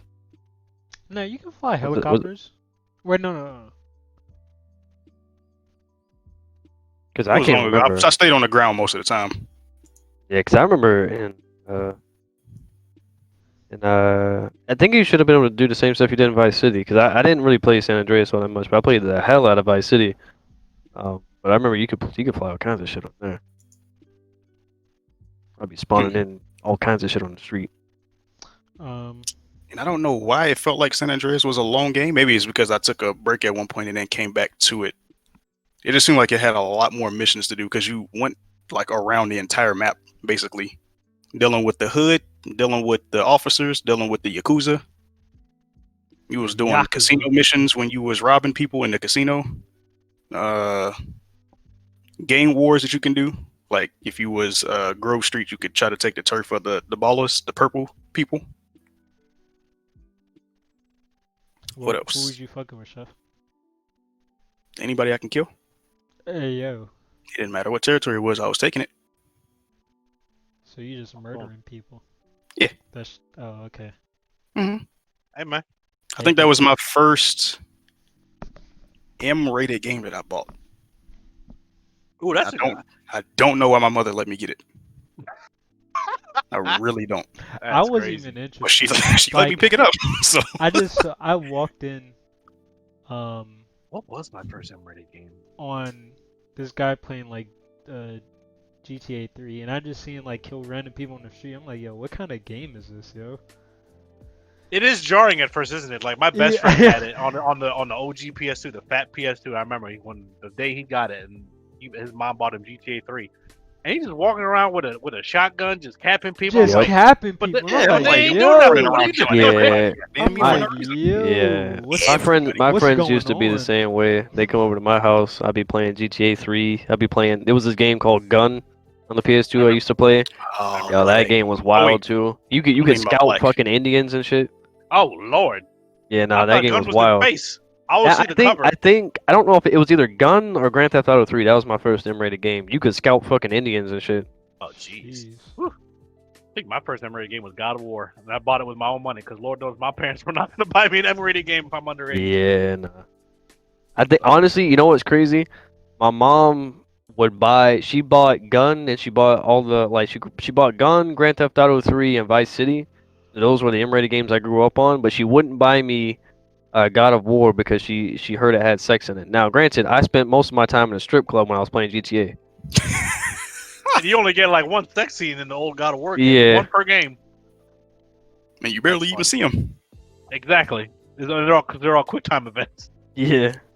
Oh, GTA San Andreas allowed you to modify CJ's weight too.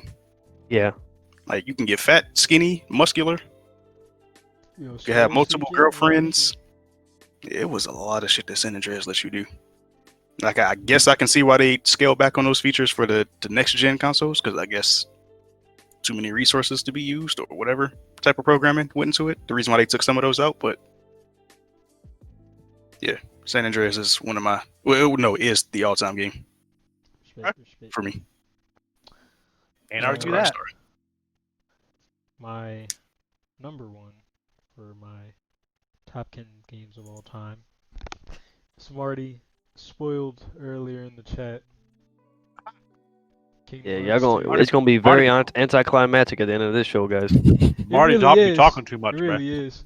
But Kingdom Hearts 2, the game that really touched my soul. Touched you? Did you tell anyone? No. Where? Well, I'm telling y'all now. Well, I can't. The statute of limitations. Well, I can't do nothing for you. Yeah. No, he's right about that. Yeah, we can't do nothing about that. My heart. And I would say, definitely the game that got me into gaming, officially. And I don't know, just the music and that shit alone is just amazing. So I can't describe the amount of memories I had with this game and just playing it and feeling so. From the crib? Nah, this was over my grandparents' When did house. it come out? Like So, 2000, what, like 4? 5.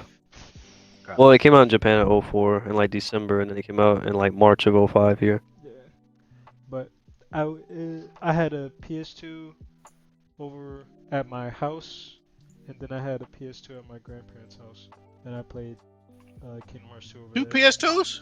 Yeah, I was balling at the time, yo. Damn.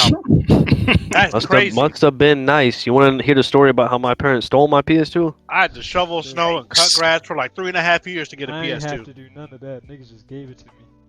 That's crazy, yo. It wasn't even a fat one. It was the notebook looking one. Yep, the Slim J. I only got Slim. I mean, that shit's small as fuck. It really is. What if they make the PS5 look like that, bro? The PS5 Slim. What if it's small like that? That'd be crazy. That would be Oh man, that would have saved me a lot of space on my desk. Put that shit in your You pocket. want to talk about it? You know how many exchange programs is about to happen if it's really that small? That'd be Exactly. hilarious. Nightshade. Shit number one though. You want to know my? Well, listen. And then that nigga couldn't explain his feelings, so I'll tell you, my number one was Kingdom Hearts 2.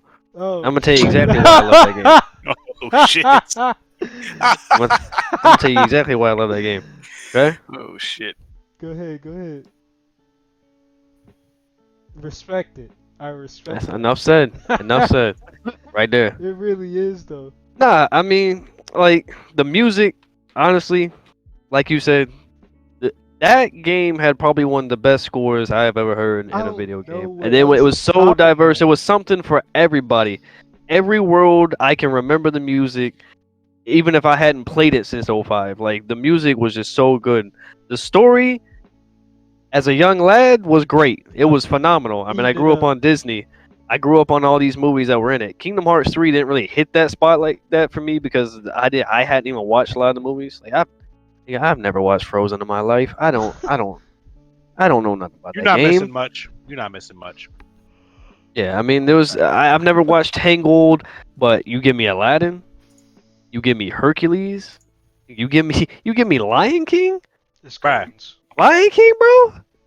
Oh my god, like that game just it defined that generation to me, and it came out early in the PS2 cycle.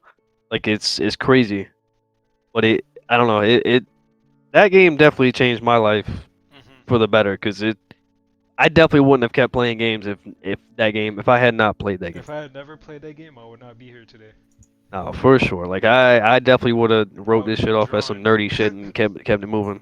Like I'd still be watching anime, but I would not be playing video games. It's crazy. But yeah, I mean that whenever I was choosing my top 10, well, whenever I shit wrote out 1 through 10, that was the first thing I wrote, and then I had to think. I had to sift through like 60 other games to get to the rest of the 9. But the number 1, that was Kingdom Hearts instantly. that was there. Yo. I mean that was already there. Square don't miss, huh? Unless it's Nah, Avengers. not for me. never Not for me. They missed. don't. It never missed. Because my number one is the Square game. Y'all two's number one is the Square game. How many Square games I had on my list? Just I was 2, about to right? put Just, it- I got a couple. I got a couple on here. I had Final Fantasy and Kingdom Hearts 2. I was Yeah, about So Square to- yeah, usually don't I just mess had with 2. about to But I had Yeah. I had a lot in the cut though. Yeah. Yeah, Square usually don't miss unless they're promoting publishing Avengers stuff. Yeah. And we don't talk about that. As long as they stay with like their Japanese IPs, we're fine. But whenever they try to do some other shit, ooh, it gets rough. It gets dusty out here. I don't know what happened, bro. Crystal Dynamics, bruh. Fumble. They didn't have to fucking animate a female ass. That was the problem. There wasn't enough camera angles for them to do on female asses, so they couldn't handle it. What's that piece of near trivia? Like it took like 700 million polygons to make 2B's ass. Yeah. I got it saved, bro. Hold up, where is it? I got it Oh, saved in here in my shit. memes folder. That sounds about right. That's yeah. Yeah, I can tell. Because there's more detail on her butt than there is in some of the sections of the environment. Yep. Which is They know what they crazy. like. Square speaking my language. Or platinum rather. It's in here somewhere, but anyway. Do you want to? How many like mentions are we doing? I'm gonna Now- knock this shit out like a Mac 10, son. I got a Chef- whole list. Chefs initially said 3 to 5, but I think we can expand the segment by just saying, all right, well, what are some of the notable games that you had to leave off? Like what's some of the games that hurt you the most to leave off your top 10? Ooh. Oh, Ooh, well, You can start none of with- these really hurt me, but I can give you something. Yeah, I don't know if we want to go in the same order or just go off the cuff. I strike through. How do I strike through? You can go off the cuff if you got it already. Yeah. Because I know some of y'all gotta think about it. I don't know how to strike through. I'll go first. Yeah, I had a few on here that hurt me to take off. Number one, I replaced Mega Man Legends with Darksiders 2 because Mega Man Legends hurt to me because that's like the first 3D Mega Man game, and it was an RPG, and that game I think was so well done. Probably one of the better titles on PS1 in my opinion. I still have that original game too. This game, I love this game so much. I would play it back when I didn't have a memory card, and I would just play it straight through. So I couldn't turn off my PlayStation. I had to keep playing that shit through. Like that nigga wild. And I beat it, but no memory card. So yeah, the game changed when I finally was able to buy one. This man beat a game with no save. With no saves. Yeah, that's dedication. Listen. And even then, I was just focusing on beating the main story. I wasn't even doing any of the side stuff. No, not much of the side stuff. But yeah, Mega Man Legends is one of my top. It's one of my ones. It was literally at a number 7, but I took it out for Darksiders 2 because I think Darksiders 2 overall was a better game and more recent, to be honest. I'm a Ratchet and Clank guy, so Ratchet and Clank Going Commando, I had to leave off, unfortunately, because that was my favorite one in the series. That was a really good one. It was a really good game. Like all the guns were dope. Honestly, I don't remember much about like the story about Ratchet and Clank. I just remember the gameplay and the guns. I don't think there really was. There's a story, but I don't really be paying attention like that. I don't think they put much emphasis on it, to be honest. Not really. They've done this. It's more narrative focused now, like the later games. But I haven't played those as much. But the gameplay for the old games were fun as hell. And Going Commando, which was the second one because it was originally a trilogy. It was the original one, Going Commando, and then Up Your Arsenal. I like Going Commando the best. Another one I had to leave off, Saints Row the Third, the funniest game I've ever played, bruh. Like, I mean, what other game you know? You be walking around the street and just hitting people with dildo bat, butt ass nigga with dildo bat, and it's making your whole dorm dorm hall laugh, bruh. Yeah, I'll be honest. There's just one. Nah, it's just one. Just one. Game doing that? Yeah, the one you talking about. Yep. Yeah, I don't know what they're gonna do for Saints Row 5. They said they're making one, but they already blew up the Earth, so I don't know what's about to happen. Right. I'll be on the moon. Yeah, that's not gonna be as fun. You're right. What's another one? I'll name one more. I got Rise of the Tomb Raider on here. I like that game a lot. Mm-hmm. I thought that was probably. I think that was Crystal Dynamics' peak. You know what I'm talking about? That's the second one. That's the second. Yeah, one, that's the second one. That was the one that almost made my list as well. Yeah, I thought about it. Yeah. Yeah, I couldn't figure out. I couldn't ultimately, I couldn't decide to replace anything on my list with that. Like the rest of it kind of cemented itself. The only thing I maybe would have replaced it with was Pokemon, but it was really good, but I don't think it hit like that. It was really good, but like I think they came out with DLC. I wasn't motivated to go back and play the DLC. The DLC was actually the Baba Yaga DLC was actually really good. I think it was the only one I played. I'm gonna have to. Go it back was really and do good. That. Because it was really good. The campaign, I was cool, but yeah, I really liked my time with Rise of the Tomb Raider. I liked that game a lot. Yeah. And then the last one I'll mention is Ninja Gaiden 2. That was on my. Oh yeah, man, I love that. I fucking oh love my Ninja god, Gaiden, yo. bro. That game was so good. Yeah, that was on my list. I was actually right before we started the podcast. I was debating putting it back on the list. Because the first one was cool, but it was kind of rough around the edges. Ninja Gaiden 2 was just everything was polished. The combat, just how seamless everything flowed together. It was fluid. It was still difficult as all hell, man. Oh my god, the fucking ending shit where you had to fight all the bosses all together at the same time without taking a break, yo. They wouldn't even let you heal. They wouldn't even let your ass heal. They were lucky I could pause because I was like, no, we're not doing this. Like they wanted you to kill yourself. And then you get to the last. You had to fight all them bosses, and then you get to the last boss, and then it's like a new thing with new mechanics. It has like 3 phases and shit. It's like a new game that you don't know. And then if you die, you gotta start all over again. Like, bro, how you gonna put me through 70-some hours of the same game mechanics, and then I go through that whole boss rush shit, and then you throw a whole new game. Ninja Gaiden 3 starts now. Good luck, nigga. I'm like, what? Yeah, that shit was rough. I loved it. Yeah, I love that game. God, I wish just put the fucking trilogy on PC, bro. What's taking so long? Maybe they're making another one. Hopefully, either 4 or put the trilogy on there. Yeah. Yeah. Make it just as hard, yeah. It has to be. Hey, remember that fucking Neanderthal shit that other studio did with Ninja Gaiden 3 when it came out? That shit was so bad that it wasn't bad. It just wasn't nearly as good as it was. It wasn't as good because the shit was so casual.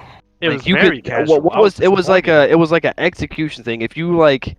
You did one attack, it would cut almost any enemy in the game's like limb off, and then once you had Yep, that limb off, you could just they were press. I done. think it was like you could press like 2 buttons and you could just execute them. Like Yeah, that was it. yeah, it was like it wasn't even not a quick time. It was just like instant execution. Yeah, and Like it all I was like needed. you could do that with any boss too. Like Yeah, it was dumb. Like yeah, it and then wasn't. Yeah, 3 wasn't bad. It's and just then and then they came back and they were like, yo, what the fuck? Like people complained so much that the actual studio had to come back and remake it and make yep, it hard. Razor's Edge. Yeah. That shit was crazy. Yeah, but 2 was its peak. Yeah, for sure. That's why I'm excited for Neo because it's pretty much their version of Dark Souls. Yeah. And it kind of I played the demo for Neo 2, and I liked that a lot. And it kind of reminded me of Ninja Gaiden. So I'm hoping that they took hints because Neo 2 did actually pretty well on PS4. It's coming to PC in February next year. But I'm hoping that the success for Neo 2 gives Team Ninja's hints like, hey, like we want Ninja Gaiden 4, come on now. And they said as much as like we hear you and we want to do it. And then the whole fan base is like, so do it. The fuck? Right here. Like, come on. Like if you want to shoot the ball, just shoot the ball. But yeah, I love Ninja Gaiden 2. I really wanted to put that on here, but I couldn't put it over some of the older games I played that were more connected to my childhood. So right. yeah, I could go on and on, but I don't want to take too much time. I got mine. So these wouldn't going to affect like the list if I kept them off. They was just considered at this point. One of them was Crazy Taxi. That was probably one of the first games I got into when I started gaming. And that was the reason. That. Yeah, and that was they did at one point, but it just wasn't too talked about. I think it was rebooted. It was like a 360 arcade type title. Oh, you're right, they did. But that was because my mom surprised me with a GameCube when I was getting out the car to go to my friend's house. She just told me off the rip, "Yo, I got you a GameCube." I'm like, "Yo, damn!" But yeah, that was one of the first games because I actually played that when I went out to San Francisco, like early 2000s, to visit family, and they had the GameCube sitting in the room. They was like, "Come play this." I fell in love with it right there. See, yeah, Crazy Taxi was cool. Amazing shit. Where did the other one go? Sonic Adventure 2 is another game I spent a lot of time with. I expected one of y'all to have that. Yeah, I did. It was my number 8. Oh, did you? Oh shit. Yeah. Yeah. I had that in there. Super Mario Sunshine. I played that a lot. I honestly expected one of y'all to have that too. Yeah, I didn't get to play. I haven't played Sunshine.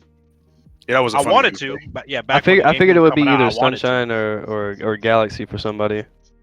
See, you want to know the funny thing about Galaxy with me? I used to, when I was back in Baltimore, my stepdad at the time, fuck that nigga by the way.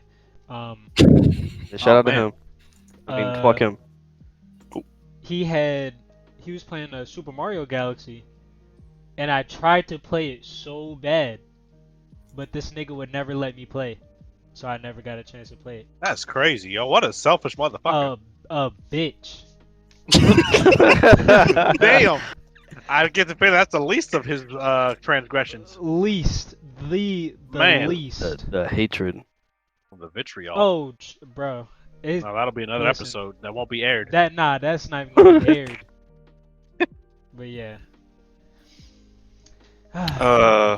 Burnout Revenge. I don't know if y'all have ever played Burnout. Yes. I've seen it around. Yeah. All the burnouts are amazing. I'm glad I'm letting y'all go first because y'all eliminating a lot of stuff off my list. So I didn't gotta tell you. I didn't have Burnout Revenge, but I did have Burnout Takedown on my list.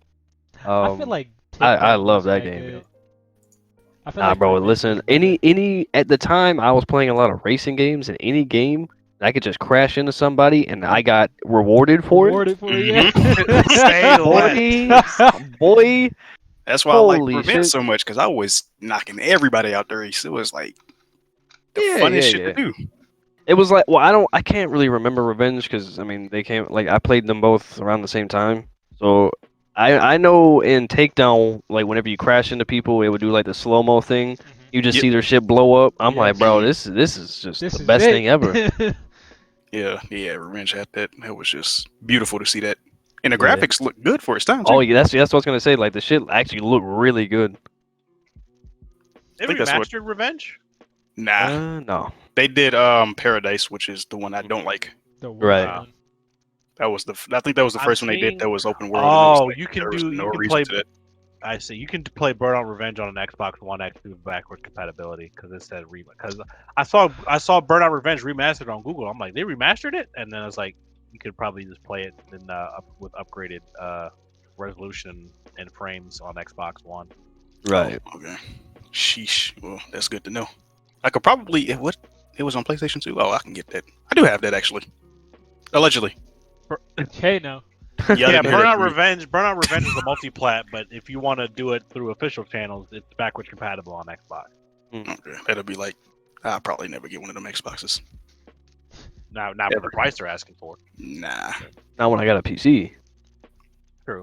You just had to attack. Where did it go? You went You can right off find the them. truck. If you ain't in jail. Oh, I put Halo 2 on here.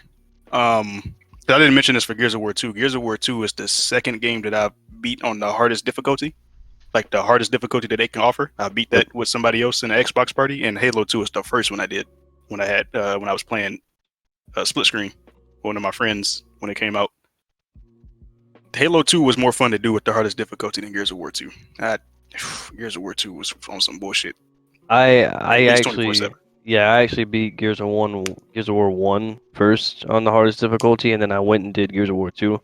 But Gears 2 was holy shit. Which don't get me wrong, Gears 1 was just as fucking hard whenever you got to General Ram and he threw them fucking bats at you, bro. Mm-hmm. That shit just insta kill you, bro. Yeah, that shit was so frustrating. I think I ended up having to glitch the shit out just to kill him. yeah, that was some hard shit to play. Yeah, it was fun either way. That was actually, now that you say that, I did have Gears of War on my list as well. But I had Gears 3. Okay. I think at the time, thinking back to it, Gears 1 has always been my favorite, just from story wise and the fact that it was the first 360 game I got, besides Halo 3, because I got it from a pawn shop for like $5. But it was like whenever I played it, I was like, bro, this is nothing like I've ever played. Like this is Like, yo, it was just different. It was just different, bro. It was so dark and grimy. I'm like, bro, this is something else. But I chose Gears 3 because I think it had the best version of Horde mode. Yeah, it did.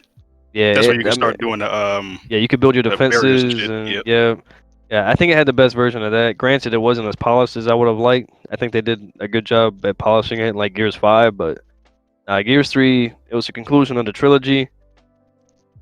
Granted, I don't think anybody really died. Dom. I thought Dom died in 2. No, that was You sure? no, that was 3 because he crashed into the gas station. Yeah, I thought that was 2. That sounds funny with no context. Like Because 3 was the one that had the Lambent. The Lambent? Dom is Yeah, the coon, right? Or is that somebody else? No, Dom. That's Oh, Cole. That's Dom Cole. was the Hispanic guy. Okay. When did It was the- Marcus. I think he died in 2. I just know he went to a gas station and that was it for him. It Yeah, was he like, like drove. Didn't he drive like a truck or a train or some shit? yeah, it was like, yo, what the fuck? Oh, that was 3. Really? Oh well. Dom died in 3. But yeah, and that I thought I liked 3 the most just because of that. Like I think the story was really good. I think the Horde mode was the best. So Mhm. if I had to ratio it, I would say that would probably be my favorite out of that franchise. I can go with that too. I got 2 more. One of them is Dead or Alive 3. Yes. That was I Yes, used to sir. play that with my cousins all the Yes. time when it was on the original Xbox. That was That a was the- fun fucking game. That was the first Dead or Alive I played when my cousin had an Xbox. We switched from PlayStation to Xbox, bruh. Yeah, The ones that taught me how to play Soul Calibur, and they got an Xbox and played DOA 3. I'm like, yes. that was a fun game. And I was just starting to coming to puberty too. I'm like, Brett, this is everything I want. This is the same cousin that introduced me to Dead or Alive, the volleyball shit. Oh Yeah, it's Jesus. a little bit different now. hmm I wish they would bring that back where you just fight in the middle of a volleyball match. Oh, no, you didn't, bitch. I don't know if everybody's PCs and fucking consoles can handle them jiggle physics these days. And listen, if they can if they can run Cyberpunk at an adequate level, I think they can handle just. That's the problem, That's isn't the it? problem. That is the problem. My last one, I don't know if y'all heard of this, but it was MTV Celebrity Deathmatch. I do remember that. That was the one. That was the clay stuff, right? That was the clay. Yeah. They had the show that I enjoyed watching, and then they had a game of it that I didn't even know existed, and then I don't even know how I ended up getting the game, because again, this was when I was young, and I'm so surprised that I actually had the game. I don't know why my mother got it for me, or how I even got it. It just showed up, really. That's how it usually happens. It's like, what the hell did this come from? But I enjoyed it. Yeah, I never watched the show because I didn't like the animation style of the show, and it always creeped me out. Like, those are supposed to be celebrities? Ugh. So yeah, they was doing some wild shit in there. Yeah, I found it kind of creepy. My fault. One more. SmackDown versus Raw. I don't know which one it is that I'm thinking of, but it was one of the SmackDown versus Raw games, the wrestling games. That was the only wrestling game I had fun in. I think the only wrestling game I ever played was WrestleMania 2000. And that's only because my friend of mine had it. I used to go to my friend's house, yo. He was obsessed with WWE. I couldn't understand how the game worked. Like, I just press buttons and he's not doing nothing. Like, I would just do like a grab and then I had to do something else. I was like, what? Yeah, it was a tech. Because like I said, I'm used to fighters. Like, you do like a singular move when you press the button. Like, nah, right? Not in wrestling. Right, wrestling had me fucked up. I never liked wrestling. I go to his house and I try to play that shit, and I'm just looking at the screen with my mouth open. I got hyped because he got hyped. I would get hyped because he got hyped, but it's like, yeah, I don't really do wrestling like this, bruh. Exactly, yo. Judo. Yeah. I got so many games on here. I got fucking Black Ops 1 and 2. See? Oh shit. Black Ops. I got Melee on here only because my sister was in the games for a little bit when she was when we were younger, probably because she saw me playing them all the time, and we played Melee together all the time. So I put that on there. That was also a good game on the GameCube. So, yep. Because GameCube was taking over. Yep. BioShock Infinite's on here. Dragon Age Inquisition's on here. So originally I had BioShock on my list, but I had the first one on my list. I think from a technical standpoint, Infinite is definitely the best, but just from what I think that BioShock, because I always keep BioShock 1 and 2 separate from Infinite, just because of the atmosphere of each they're like totally the games. Yeah. It's I definitely enjoy BioShock 1's aesthetic more, or just 1 and 2's aesthetic more, just because you're the underwater thing, the underwater city thing, just the whole feel of it. I love the 40s or 50s vibes. Like, I just love that in video games. It felt more horror-esque than Infinite. Right. It was very much. Infinite had its creepy moments, but like 1 and 2 definitely had a whole more horror feel. I never think of Infinite as a horror game. I just think of it as like a standalone BioShock Infinite, like multiverse kind of game. Where I feel that it had its jump scare, but it was it did have a jump scare. It fucked me up too. Yeah, they talking about that bird shit. Yeah, not the bird. I'm talking about the Oh, you talking about the Siren Head? Yeah, the Siren Head nigga. The Siren Head nigga. I remember. I was not ready for that. The first time I played that game, I was shit myself, yo. Yo, the first time I played that shit, I was still making YouTube videos. I was doing a playthrough of that for my first time playing through it. Bro, there's a clip somewhere on my PC hidden where me screaming like a little bitch when that nigga showed up on my screen. Yo, my mic peaked so loud.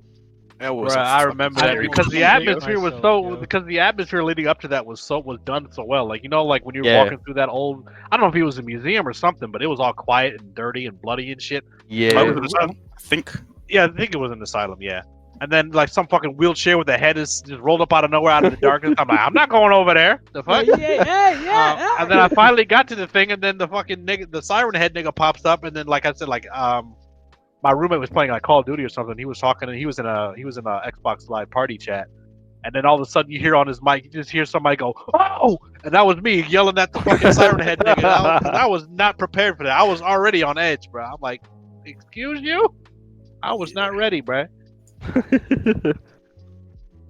But no, that was BioShock 1.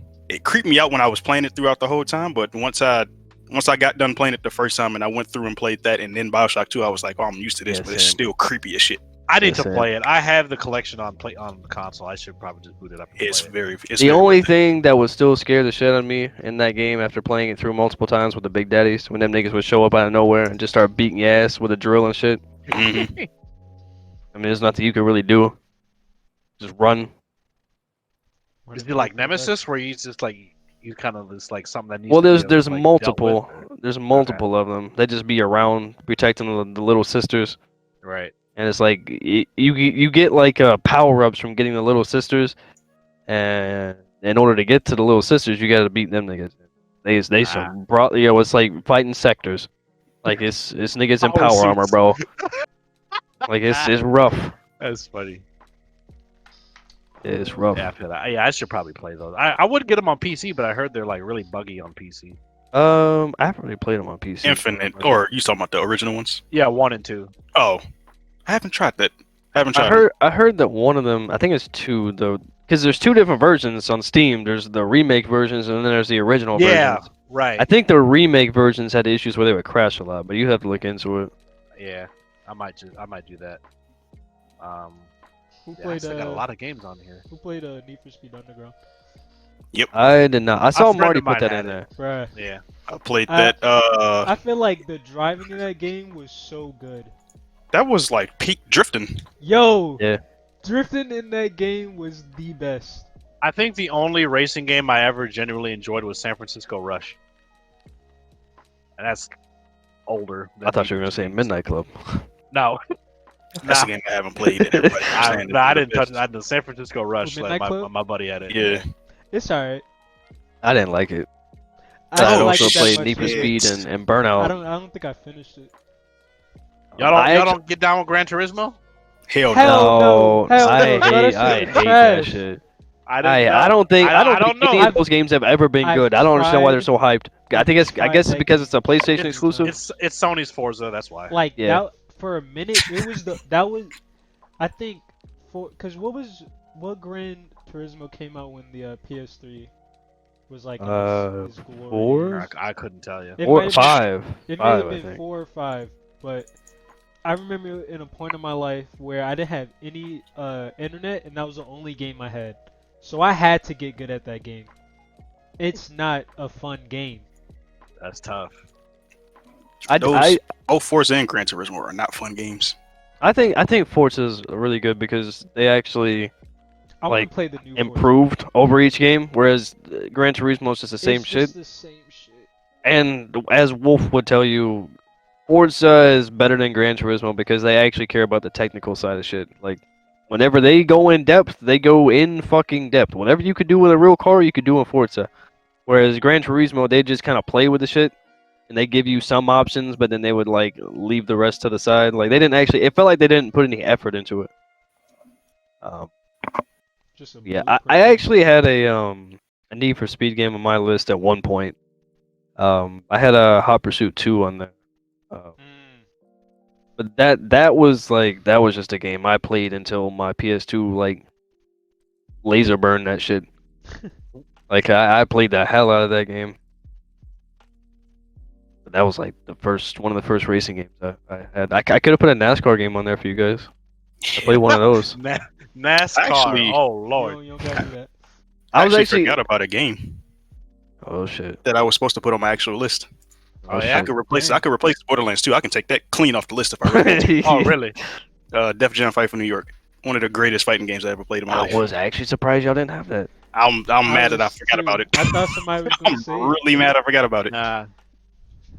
I mean, it's your list. If you want to swap Borderlands 2 out for Def Jam, I'm not. gonna Nah, stop I'll you. keep Borderlands 2 on there. But Def Jam Fight Nah, for you New ain't York gotta do is that. definitely a great game. Yo, you want to know a game I played the shit out of since it's got me thinking about it since Star Wars is in better shape these days? Star Wars Rogue Squadron, bro. I love the shit out of that game. I might find an alleged link for it and I might stream it, bro, because I fucking love the shit out of it. Like basically, you're just playing as Luke Skywalker, just flying around in X-wing doing different missions against the Empire and stuff. But you can fly all different types of fighters and shit, from like X-wings to A-wings, the Naboo Starfighter. You could unlock a TIE fighter in there. Man, I probably beat that game at least 20 times. I love the shit out of that game. I'll just Yo, Damn! I just remembered another game. Over the Hedge had their game.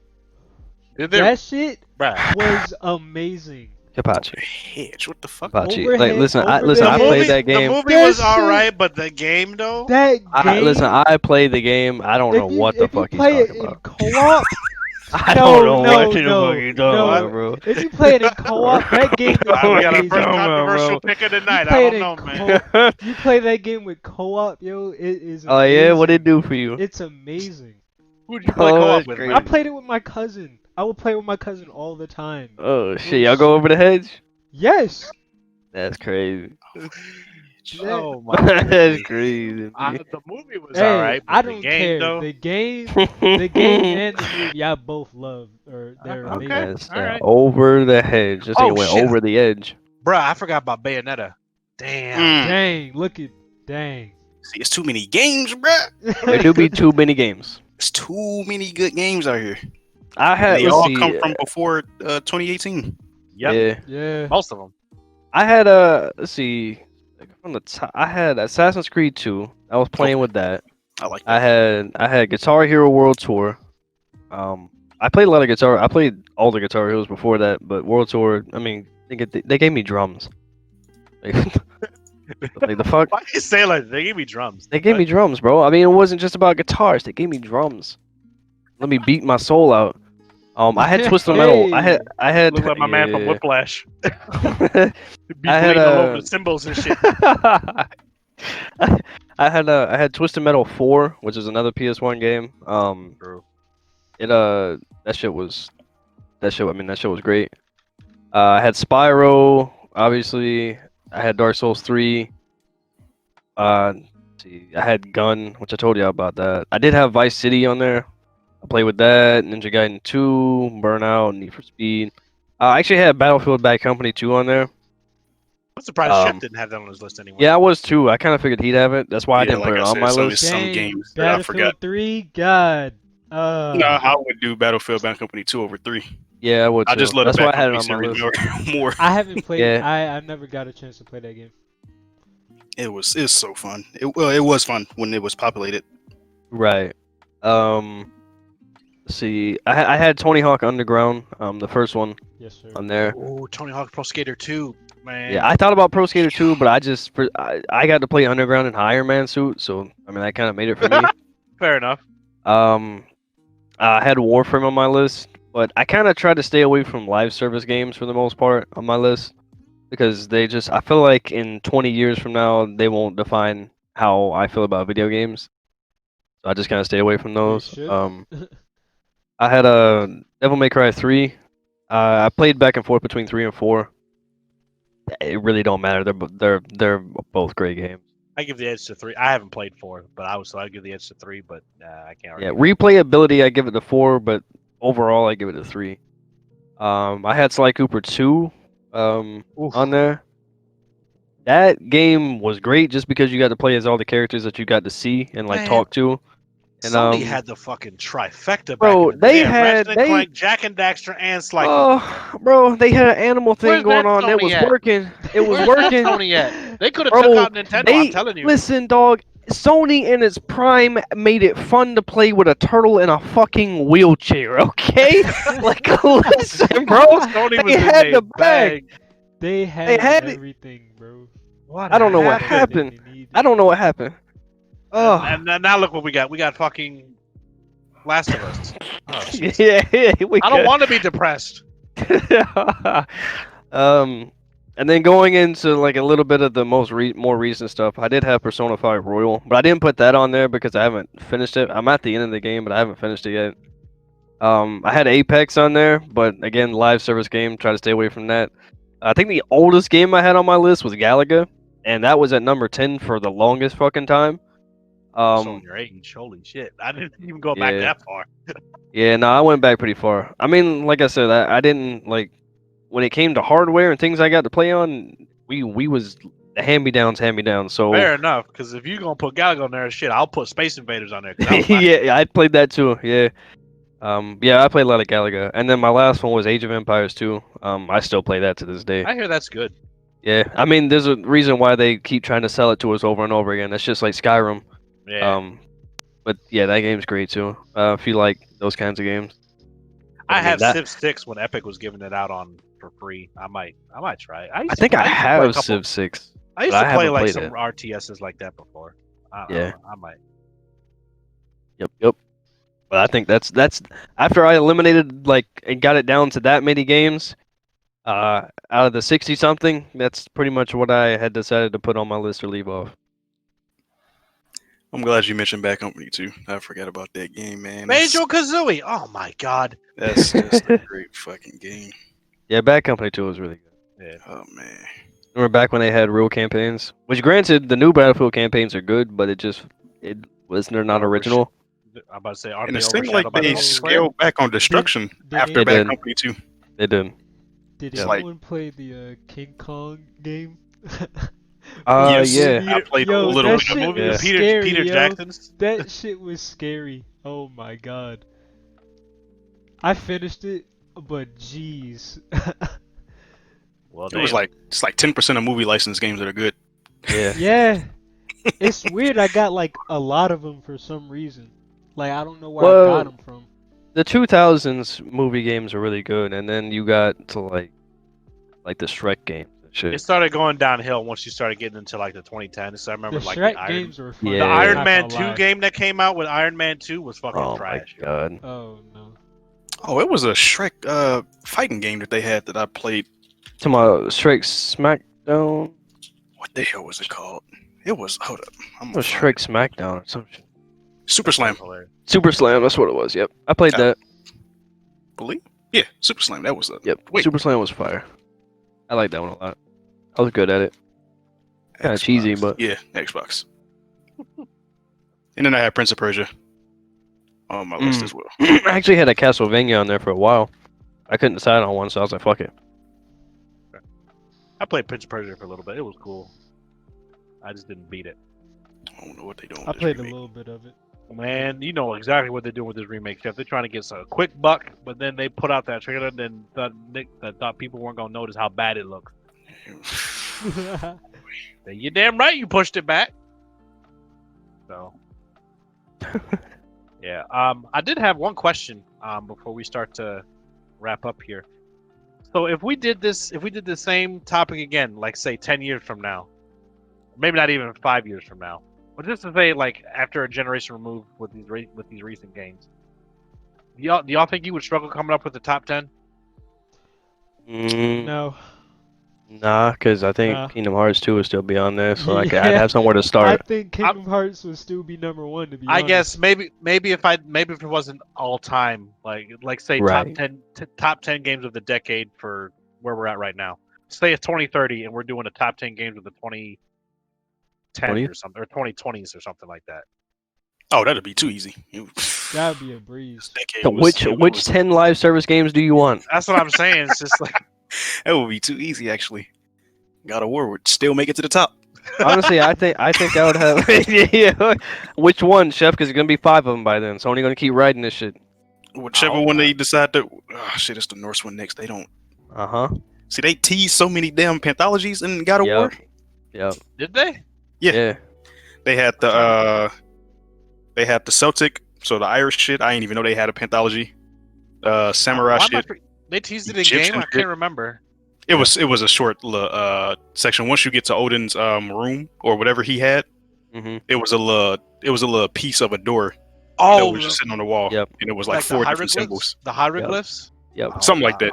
Yeah. It was like 4 different symbols sitting on the sides of the door. It was like Egyptian shit, samurai or I Japanese. told you they were gonna go to Irish. Egypt. Yep. That nigga Egypt Kratos gonna should pull be up on next. Anubis, bruh.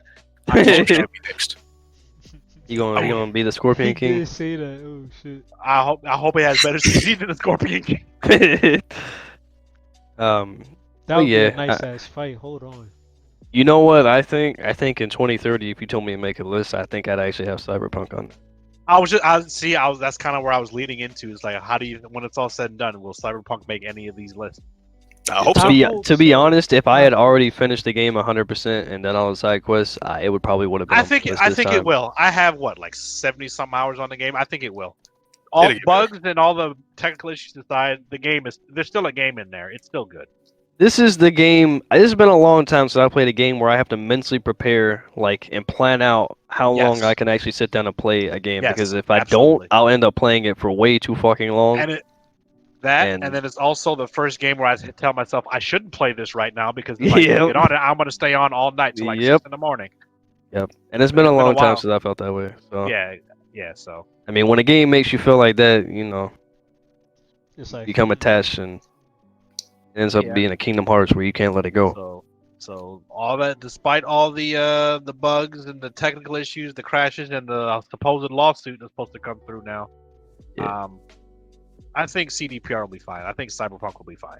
Yeah. And also, to all the people, to all the people that are just hating on it, bro, stop being broke. Go buy a PC or a fucking new console. You know what? I'm gonna say it right now. Here, Cyberpunk 2077 is a PC exclusive. It was not meant for consoles. I said it.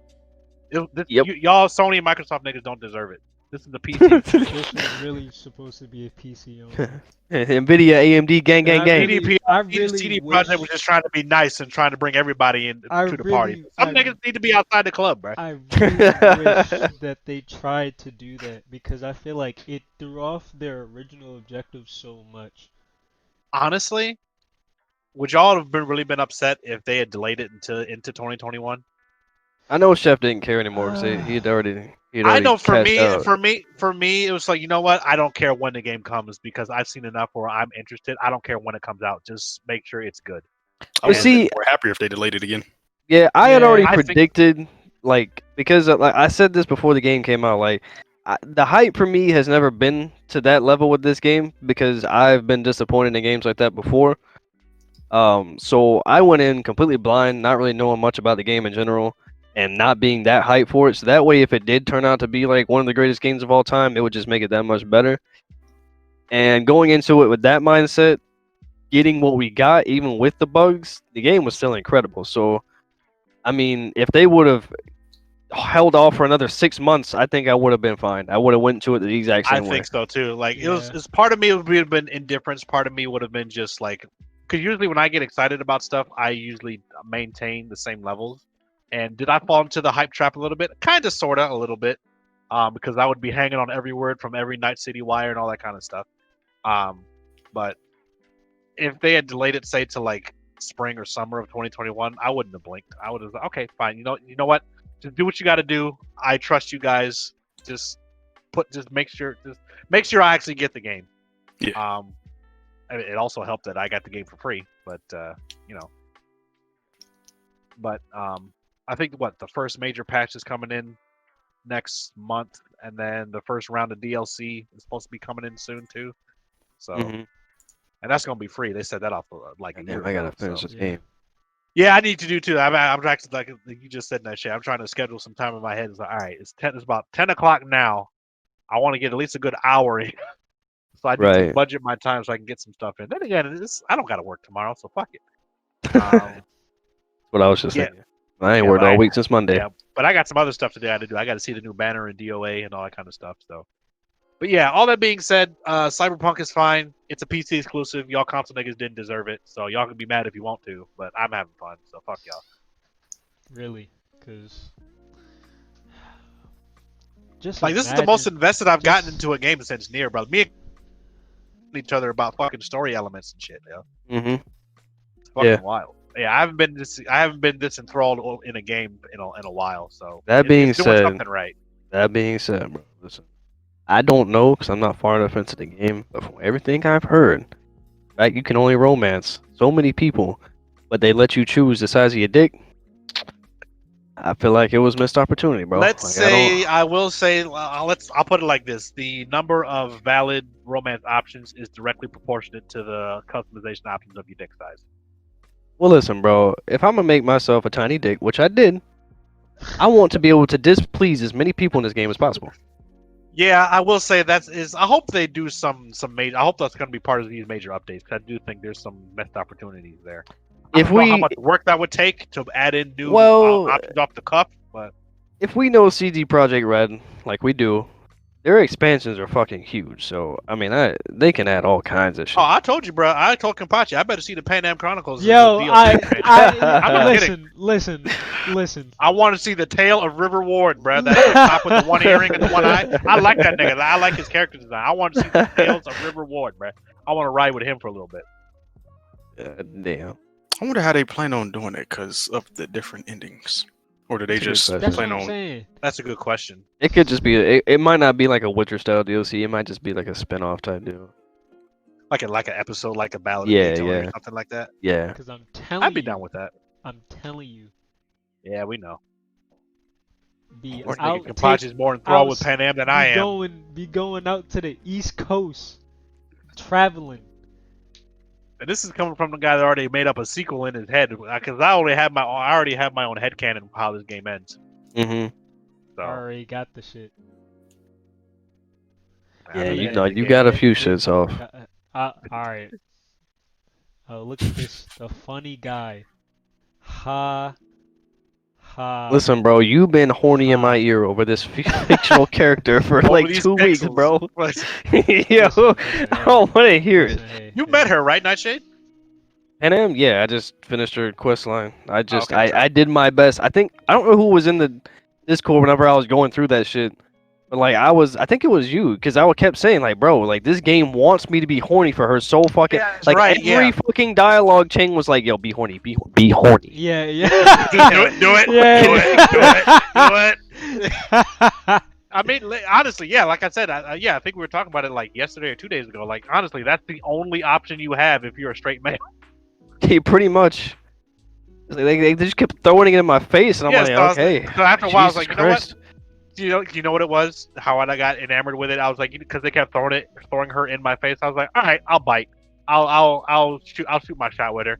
And then I was like, holy shit, I actually do like this character. So it's like, I don't remember who I told this, or who was in there, but like I did tell a story of how I dated a girl that acted and looked a lot like Pan Am when I was in high school. So oh like, lord, that whole dynamic for me wasn't like it.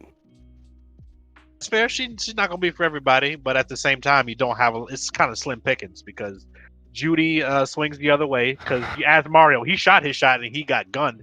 Listen, bro, I'm hoping by the end of the game I just go hook up with a nigga from Cloud. Like I got to talk about my feelings with Angel him. or Sky? Which one was the nigga? I picked the Angel nigga. was the nigga. Angel was the nigga. I picked the nigga. Because I was not expecting that we either. talked our feelings. I was like, yo, that's I was cool not expecting nigga, that. yo. Wait a minute. I'm That's a talking cool to like a nigga. doll. Why am I confiding in a doll right now? This is kind of weird. I was like, but he cool though. Shit. Yeah, it's cool, but it's like I was like I you're ain't not a expect romance my- option. Why am I telling you these things? Right. Yo. Oh shit. Yeah, but shout out to Cyberpunk. There's some bumps and bruises there, but overall, it's still an enjoyable experience. Yes, please, For sure. please recover. Get back Yeah, on your feet. I'm gonna start my second playthrough once I'm done with my Nomad playthrough and go from there. I'm about to start my corpo one next. Actually, that's the one. I have one last question because I know Chef did Corpo and you did Street Kid, right, Kenpachi? Yeah. How different are like the narratives for the different life paths, or is it kind of like they really don't get you that. because it like- seems to me that they're not all that super divergent. Like the They're only not. big divergence I see is like some of the dialogue options you get. Like if you're specifically a nomad, you get specific dialogue options for that. If you're a street kid, you get specific dialogue options for that. But overall, it seems like the story pretty much is kind of set in stone. Yeah, Yeah. I was It wondering seems like the about prologue. that It because seems like the prologue cutscene is the only thing that's different. Right. I was wondering about that because I haven't seen anyone play anything because I played as Street Kid, but I haven't seen anyone play anything but Street Kid, so I really don't. Like from what I could tell, the little bit I did watch of other people, like it didn't look like there was much of a difference. I'm like, Yeah. besides the There's really dialogue not. options in certain conversations, it's like okay. There's It's- really yeah. not from up. Yeah, because there's- I think only me and Marty are the only ones that are doing the Nomad playthrough. So, which is my canon. So everything else is gonna be extra. I'm probably gonna be extra ignorant when I do Street Kid. I'm gonna be like just saying all kinds of disrespectful shit to people. Oh, that's what I So- did. I mean, y'all know how I roll. I kill everything and just talk shit. Yeah. So, but yeah, I think the game will be fine. But I was just wondering, when it's all said and done. It might be too early to tell, but I was just wondering when it's all said and done, where is this game going to end up if we do a list like this again. So. And I mean, in 10 years, I might have something wild. Like who knows what I'm gonna be into by then. Maybe they'll put out a augmented reality version. Oh, bro. Cyberpunk AR edition. Now let me now. find out. Let me find out. I've been stuck in Aincrad for 10 years, and I gotta come out and do a top 10 list. They about to sort out online that shit. Now you really in Night City now. What? Hey, don't forget to bob and weave. Don't forget to bob. Oh shit! And don't go outside when the sun's down. Damn. Yeah. I think that's a good. Cyberpunk's a good topic to end it off on. Closing statements for 2020 from the top. What you got? Oh, that's me. First of all, hope everybody had a good Christmas, Hanukkah, Kwanzaa, whatever you celebrate. Hope you all had a good holiday. Yeah, even though 2020 was weird and there were some trials involved, I think I don't know about y'all, but I was able to get a lot done this year. Listen, I paid off 2 of my student loans this year.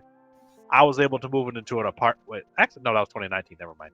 But I was able to get a lot of stuff done in 2020. So even though it was a weird year and a lot of dumb shit happened, I can't say overall it was a garbage year. So let's hopefully bring some positive energy to 2021 so we can start going back outside and going to bars and clubs and football stadiums and all kinds of different stuff that we used to do. Yeah, but safe. Yeah, but safely though, and hopefully, if anything, because I was just telling my folks this, if anything, this year has taught everybody to reevaluate what's important to them, and to really not take what they have for granted. At least I hope people aren't taking what they have for granted. When it comes to having a roof over your head, having a family to talk to, having friends to talk to, and then just on like that note, like shout out to y'all and this Discord especially, because if I wasn't in Discord in any form, I probably would be going insane, like not having like people to talk to every day that I can just fuck around with and play games and have fun with on a daily basis. That's one thing I've noticed about this Discord this year specifically is that like last year people will be in and out every now and then there'll be like a couple days at a time where maybe there'll be 1 or 2 people. It'd be every day. I would get home from work, bro, and I'm like, yo, there were like 10 niggas in here again. Again, and somebody's watching something or streaming something. Yo, listen, somebody's talking shit when I get in there. We needed each other this year, bro. That is though. So hopefully we can maintain that same energy in the new year. I still want to do this meetup thing. I don't know if we can do it as soon as this coming summer, but I still something I do want to do. We can probably talk about it some more. Yeah, it's still in the makings. I think everybody. Yeah, we got to talk about it some more and kind of reformulate our plan. Yeah, but we got to come up with a plan for who gonna get the beats and who doing the beats if somebody show up without a mask. No, I'm gonna start making lists because everyone's talking it, but I don't know if everyone remembers. So I'm gonna start making a running tally of who's gonna beat up who's gonna put somebody in the headlock. I'm bringing a pair of gloves. That's all I'm saying. And who's gonna break whose ankles on the court, bruh? Oh, that's all I'm hearing, bruh. Because that's gotta happen when we pull up. Chef gonna get shit. Chef ain't listen, Kenpachi. You need to stop messing with this man, bro. He ain't seen his ankles in like at least 15 years. Oh man, boy, crazy as hell. But yeah. It was a good year, and just shout out to our Discord Gen 1 family, because we leaned on each other heavy this year. So. For sure. I fuck with y'all. Alright. Chef, what you got for us? Do not let Sidious bring you down. Yes, sir. Yeah, we're going to get that 2K. He doing everything in his power to piss everybody off. I am the Senate. Play them BioShock games, all 3 of them. Even if you got to back them. I'll do it right now. I might end up after Cyberpunk again. I don't know. Oh damn! Might touch them. See, I might. Are they on Steam sale? I'm gonna see if they're on Steam sale. Should be. Shout out to Dokkan Battle, the only mobile game that has kept me occupied throughout the entire year. The only And one? probably, yeah. I've been playing Dokkan Battle every day. I can do Hold on. Puzzle Quest or COD Mobile, but those are just like here and there. Is that like a mobile game? Dokkan Battle? Yeah. Yeah.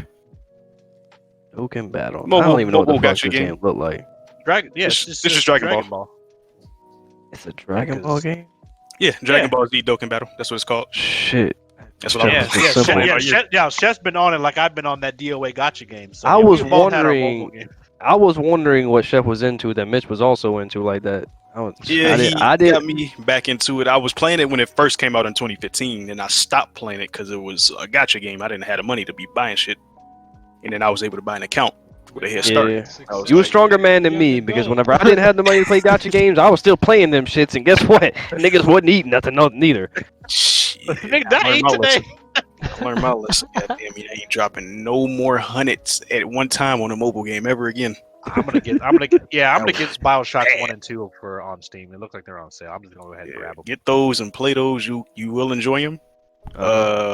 That is Get my one. closing. Oh, I'm still going into 2020 believing that the Titanic was a setup, or 2021. Yes, sir. You think Because it was it a was- setup? He's It was a back. setup. He's I back. think you have was a just big running ship like across that the and water just- too fast and didn't see it. It was dark, and you just The bumped Titanic- into that shit. The That's their Titanic had its maiden voyage already, right? The Titanic See, too. they didn't Yeah, have Titanic spotlights on the ship. Yeah. You, so you then, realize you ain't heard nothing about it. That shit probably sank too. Ain't nobody know about it. Did they make it across the Atlantic and back, and then everybody was cool, or did something happen and we just not gonna talk about Nah, wait, that shit set sail, and we never heard from it again. They just brushed that under the rug. All of it. What ship? Nah, we ain't it? had no ship. Titanic.